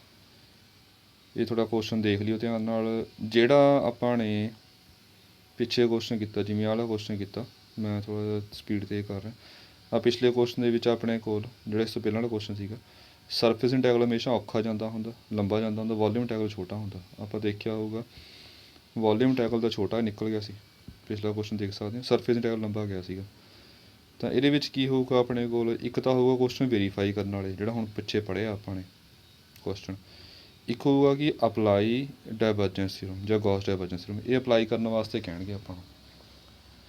ਅਪਲਾਈ ਮਤਲਬ ਕੀ ਹੋਊਗਾ, ਕੁਐਸਚਨ ਸਰਫੇਸ ਇੰਟੈਗਰਲ 'ਚ ਦਿੱਤਾ ਹੋਊਗਾ, ਅਤੇ ਗੌਸ ਥਿਊਰਮ ਦੇ ਨਾਲ ਆਪਾਂ ਸਰਫੇਸ ਨੂੰ ਵੋਲੀਅਮ 'ਚ ਕਨਵਰਟ ਕਰ ਲਵਾਂਗੇ। ਵੋਲੀਅਮ ਸੋਲਵ ਕਰਨਾ ਈਜ਼ੀ ਹੁੰਦਾ, ਇਹਦੀ ਵੈਲਿਊ ਕੱਢ ਲਵਾਂਗੇ, ਇਹਦਾ ਆਨਸਰ ਆ ਜਾਏਗਾ ਸਰਫੇਸ ਦਾ। ਇਹ ਕੁਐਸਚਨ ਦੇਖ ਲਓ, ਇਹ ਸਮਝ ਆ ਜਾਏਗਾ। ਹੁਣ ਇਹ ਸਰਫੇਸ ਇੰਟੈਗਰਲ ਦਾ ਕੁਐਸਚਨ ਆ। ਸਰਫੇਸ ਇੰਟੈਗਰਲ ਸਿੱਧਾ ਸੋਲਵ ਕਰਨਾ ਬੜਾ ਔਖਾ ਹੁੰਦਾ, ਇਸ ਕਰਕੇ ਆਪਾਂ ਨੂੰ ਵੋਲੀਅਮ 'ਚ ਕਨਵਰਟ ਕਰਾਂਗੇ ਪਹਿਲਾਂ। ਜੇ ਆਪਾਂ ਨੂੰ ਕਿਹਾ ਕਿ ਅਪਲਾਈ ਡਾਇਵਰਜੈਂਸ ਥਿਊਰਮ, ਫਿਰ ਤਾਂ ਆਪਾਂ ਇਹਨੂੰ ਵੋਲੀਅਮ 'ਚ ਪੱਕਾ ਕਨਵਰਟ ਕਰਨਾ ਹੀ ਕਰਨਾ। ਜੇ ਆਪਾਂ ਨੂੰ ਸਿੱਧਾ ਸੋਲਵ ਕਰਨ ਵਾਸਤੇ ਕਿਹਾ ਕਿ ਫਿਰ ਮਰਜ਼ੀ ਆਪਣੀ, ਇਹਨੂੰ ਸਿੱਧਾ ਵੀ ਸੋਲਵ ਕਰ ਸਕਦੇ ਹਾਂ ਜਾਂ ਇਹਨੂੰ ਵੋਲੀਅਮ 'ਚ ਕਨਵਰਟ ਕਰ ਲਓ। ਪਰ ਚਾਹੇ ਡਾਇਵਰਜੈਂਸ ਰੂਲ ਲਾਉਣ ਵਾਸਤੇ ਕਿਹਾ ਹੋਵੇ ਚਾਹੇ ਨਾ ਕਿਹਾ ਹੋਵੇ, ਇਹਨੂੰ ਵੋਲੀਅਮ 'ਚ ਕਨਵਰਟ ਕਰ ਹੀ ਲਿਆ ਕਰੋ, ਕਿਉਂਕਿ ਵੋਲੀਅਮ ਸੋਲਵ ਕਰਨਾ ਸੌਖਾ ਹੁੰਦਾ, ਇਹ ਔਖਾ ਹੁੰਦਾ। ਜੇ ਆਪਾਂ ਨੂੰ ਵੈਰੀਫਾਈ ਕਰਨ ਵਾਸਤੇ ਕਿਹਾ ਉਹਨਾਂ ਨੇ ਵੈਰੀਫਾਈ ਕਰੋ, ਫਿਰ ਤਾਂ ਆਪਾਂ ਨੂੰ ਸਰਫੇਸ ਵੀ ਸੋਲਵ ਕਰਨਾ ਪਊਗਾ, ਵੋਲੀਅਮ ਵੀ ਸੋਲਵ ਕਰਨਾ ਪਊਗਾ, ਦੋਨੇ ਇਕੁਅਲ ਆ ਜਾਣਗੇ। ਮਤਲਬ ਗੱਲ ਇਹ ਹੈ ਕਿ ਸਰਫੇਸ ਸੋਲਵ ਕਰਨਾ ਆਪਾਂ ਨੂੰ ਆਉਣਾ ਚਾਹੀਦਾ। ਵੈਰੀਫਾਈ ਦੇ ਵਿੱਚ ਦੋਨੇ ਸੋਲਵ ਕਰਨੇ ਹੁੰਦੇ ਨੇ। ਇਸ ਤੋਂ ਬਾਅਦ ਫਿਰ ਆਪਾਂ ਇਹ ਸੋਲਵ ਕਰਦੇ ਹਾਂ। ਇਹ 'ਚ ਛੋਟਾ ਕੰਸੈਪਟ ਆ ਤਾਂ ਇਹ ਕੁਐਸਚਨ ਪਾਇਆ ਕਿ ਹੁਣ ਕੁਐਸਚਨ ਹੋਰ ਤਰ੍ਹਾਂ ਦਾ ਆ ਗਿਆ। ਜਿਹੜਾ ਸਰਫੇਸ ਇੰਟੈਗਰਲ ਹੁੰਦਾ ਹੈਗਾ ਉਹ ਐਫ ਡਾਟ ਐਨ ਕੈਪ ਦੀ ਫਾਰਮ ਦਾ ਚਾਹੀਦਾ ਡਾਇਵਰਜੈਂਸ ਥਿਊਰਮ ਮੰਗੋ, ਫਿਰ ਇੱਥੋਂ ਐਫ ਨਿਕਲ ਜਾਏਗਾ। ਐਫ ਕੱਢਣਾ ਮੇਨ ਆਪਾਂ ਨੇ, ਪਰ ਇਹ ਹੋਰ ਹੀ ਕੁਛ ਆ ਰਿਹਾ ਆਹ। ਤਾਂ ਇਸ ਕੁਐਸਚਨ ਨੂੰ ਕਨਵਰਟ ਕਿਵੇਂ ਕਰਨਾ ਹੈਗਾ, ਉੱਪਰ ਤਰੀਕਾ ਦੱਸਿਆ ਹੋਇਆ ਹੈਗਾ ਕਿ ਇਹਨੂੰ ਆਪਾਂ ਇੱਦਾਂ ਲਿਖ ਸਕਦੇ ਹੈਗੇ ਹਾਂ, ਇਹ ਡੀ ਵਾਈ ਡੀ ਜ਼ੈਡ ਬਣ ਗਿਆ, ਇਹ ਡੀ ਜ਼ੈਡ ਡੀ ਐਕਸ ਬਣ ਗਿਆ, ਇਹ ਡੀ ਐਕਸ ਡੀ ਵਾਈ ਬਣ ਗਿਆ, ਤਾਂ ਆਪਣੇ ਕੋਲ ਜਿਹੜੀ ਆਹ ਵੈਲਿਊ ਹੈਗੀ ਆ ਐਫ ਡੋਟ ਐਨ ਕੈਪ, ਇਹ ਧਿਆਨ 'ਚ ਹੋਵੇ ਐਫ ਡੋਟ ਐਨ ਕੈਪ ਸੀਗੀ, ਇਹ ਵੈਲਿਊ ਨੂੰ ਆਪਾਂ ਇੱਦਾਂ ਲਿਖ ਸਕਦੇ ਹਾਂ। ਮਤਲਬ ਐਫ ਵੈਕਟਰ ਕਿਵੇਂ ਕੱਢਾਂਗੇ ਆਪਾਂ ਇਹਦੇ ਵਿੱਚੋਂ, ਇਹ ਯੂ ਆਈ ਕੈਪ, ਯੂ ਕਿਵੇਂ ਕਰਾਂਗੇ, ਜਿਹੜਾ ਡੀ ਵਾਈ ਡੀ ਜ਼ੈਡ ਨਾਲ ਹੋਊਗਾ ਯੂ ਹੋਊਗਾ, ਡੀ ਜ਼ੈਡ ਡੀ ਐਕਸ ਨਾਲ ਵੀ ਹੋਊਗਾ, ਡੀ ਐਕਸ ਡੀ ਵਾਈ ਨਾਲ ਡਬਲਿਊ ਹੋਊਗਾ। ਮਤਲਬ ਆਹ ਯੂ ਆ ਵੀ ਆ ਡਬਲਿਊ ਆ। ਇੱਥੋਂ ਆਪਾਂ ਨੇ ਫਿਰ ਯੂ ਵੀ ਡਬਲਿਊ ਕਰਕੇ ਉਵੇਂ F vector U I cap V J cap ਅਤੇ ਡਬਲਿਊ ਜੇ ਕੈਪ ਆ ਗਿਆ। ਫਿਰ ਇਸ ਫਾਰਮ 'ਚ ਲਿਖ ਲਿਆ ਆਪਾਂ ਨੇ। ਗੌਸ ਡਾਇਵਰਜੈਂਸ ਆ ਹੁੰਦੀ ਹੈਗੀ ਆ, ਇਹਦਾ ਡਾਇਵਰਜੈਂਸ ਕੱਢ ਲੈਣੇ ਆ ਪਹਿਲਾਂ ਆਪਾਂ। ਉਵੇਂ ਆਪਾਂ ਨੇ ਡਾਇਵਰਜੈਂਸ ਕਰਿਆ, ਡਾਇਵਰਜੈਂਸ ਉਵੇਂ ਸਿੰਪਲ ਹੀ ਆ, ਡੈਰੀਵੇਟਿਵ ਕਰ ਲਏ। ਇਹਦਾ ਐਕਸ ਨਾਲ ਕੀਤਾ, ਇਹ ਵਾਈ ਨਾਲ ਕੀਤਾ, ਜ਼ੈਡ ਨਾਲ ਕੀਤਾ। ਹੁਣ ਵੋਲੀਅਮ ਕੀ ਬਣੂਗਾ ਚੈੱਕ ਕਰ ਸਕਦੇ ਹਾਂ। ਇਹ ਕਿਊਬ ਦੀ ਇਕੁਏਸ਼ਨ ਆ, ਇਹਦਾ ਵੋਲੀਅਮ ਆਹ ਹੋ ਗਿਆ। ਵੋਲੀਅਮ ਮਤਲਬ ਕੀ ਹੋਊਗਾ, ਇਹਦੇ ਵਿੱਚ ਜ਼ੈਡ 0 to 1 ਵੇਰੀ ਕਰੇਗਾ, ਪ੍ਰੋਜੈਕਸ਼ਨ ਲੈ ਕੇ ਦੇਖ ਸਕਦੇ ਹਾਂ। ਉਸ ਤੋਂ ਬਾਅਦ ਸਿੱਧਾ ਵੀ ਕਹਿ ਸਕਦੇ ਹਾਂ ਜ਼ੈਡ 0 to 1 ਵੇਰੀ ਕਰੇਗਾ, ਫਿਰ ਐਕਸ 0 to 1 ਵੇਰੀ ਕਰੇਗਾ, ਵਾਈ ਵੀ 0 to 1 ਵੇਰੀ ਕਰੇਗਾ। ਤਿੰਨ ਲਿਮਟਾਂ ਆ ਗਈਆਂ ਆਪਣੇ ਕੋਲ। ਇਹਨੂੰ ਸੋਲਵ ਕੀਤਾ, ਸੋਲਵ ਕਰਕੇ ਜੋ ਆ ਗਿਆ ਉਹ ਆਪਣਾ ਆਨਸਰ। ਹੁਣ ਦੇਖੋ ਵੋਲੀਅਮ ਟੈਬ ਨਾਲ ਕਿੰਨਾ ਕੁਐਸਚਨ ਸੌਖਾ ਹੋ ਗਿਆ। ਅਤੇ ਜੇ ਆਪਣੇ ਕੋਲ ਸਰਫੇਸ ਟਾਇਲ ਕੱਢਦੇ 6% ਬੰਨੇ ਸੀ, ਪਰ ਇਹ ਕੁਐਸਚਨ ਕਾਫੀ ਇੰਪੋਰਟੈਂਟ ਆ। ਕਿਊਬ ਵਾਲੇ ਕੁਐਸਚਨ ਤੁਸੀਂ ਕਰੋਗੇ ਜਿਹਦੇ ਵਿੱਚ ਵੈਰੀਫਾਈ ਕਰਨ ਵਾਸਤੇ ਕਿਹਾ ਗਿਆ ਹੋਊਗਾ। ਵੈਰੀਫਾਈ ਵਾਲੇ ਕੁਐਸਚਨ ਕਾਫੀ ਇੰਪੋਰਟੈਂਟ ਨੇ। ਮਤਲਬ ਉਹਦੇ ਵਿੱਚ ਆਪਾਂ ਸਰਫੇਸ ਇੰਟੈਗਰਲ ਵੀ ਸੋਲਵ ਕਰਨਾ ਹੈਗਾ, ਵੋਲੀਅਮ ਇੰਟੈਗਰਲ ਵੀ ਸੋਲਵ ਕਰਨਾ, ਦੋਨੇ ਇਕੁਅਲ ਸ਼ੋਅ ਕਰਾਉਣੇ ਨੇ। ਕਿਊਬ ਦੇ ਵਿੱਚ ਜਿਹ 'ਚ ਵੈਰੀਫਾਈ ਕਰਨਾ ਆਪਾਂ ਨੇ ਗੌਸ ਡਾਇਵਰਜੈਂਸ ਥਿਊਰਮ, ਉਹ ਕੁਐਸਚਨ ਕਾਫੀ ਇੰਪੋਰਟੈਂਟ ਨੇ। ਤੁਸੀਂ ਪੜ੍ਹ ਲਿਓ, ਸਾਰਾ ਕੰਮ ਦੇਖ ਲਿਓ, ਜੇ ਕੋਈ ਪ੍ਰੋਬਲਮ ਹੋਈ ਤਾਂ ਪੁੱਛ ਲਿਓ। ਵੈਸੇ ਉਮੀਦ ਤਾਂ ਘੱਟ ਦੀ ਪੁੱਛਦੇ ਘੱਟ ਹੀ, ਫਿਰ ਵੀ ਪੁੱਛੋਗੇ ਤਾਂ ਪ੍ਰੋਪਰ ਥੋੜ੍ਹਾ ਟੋਪਿਕ ਕਲੀਅਰ ਹੋਊਗਾ। Thank you.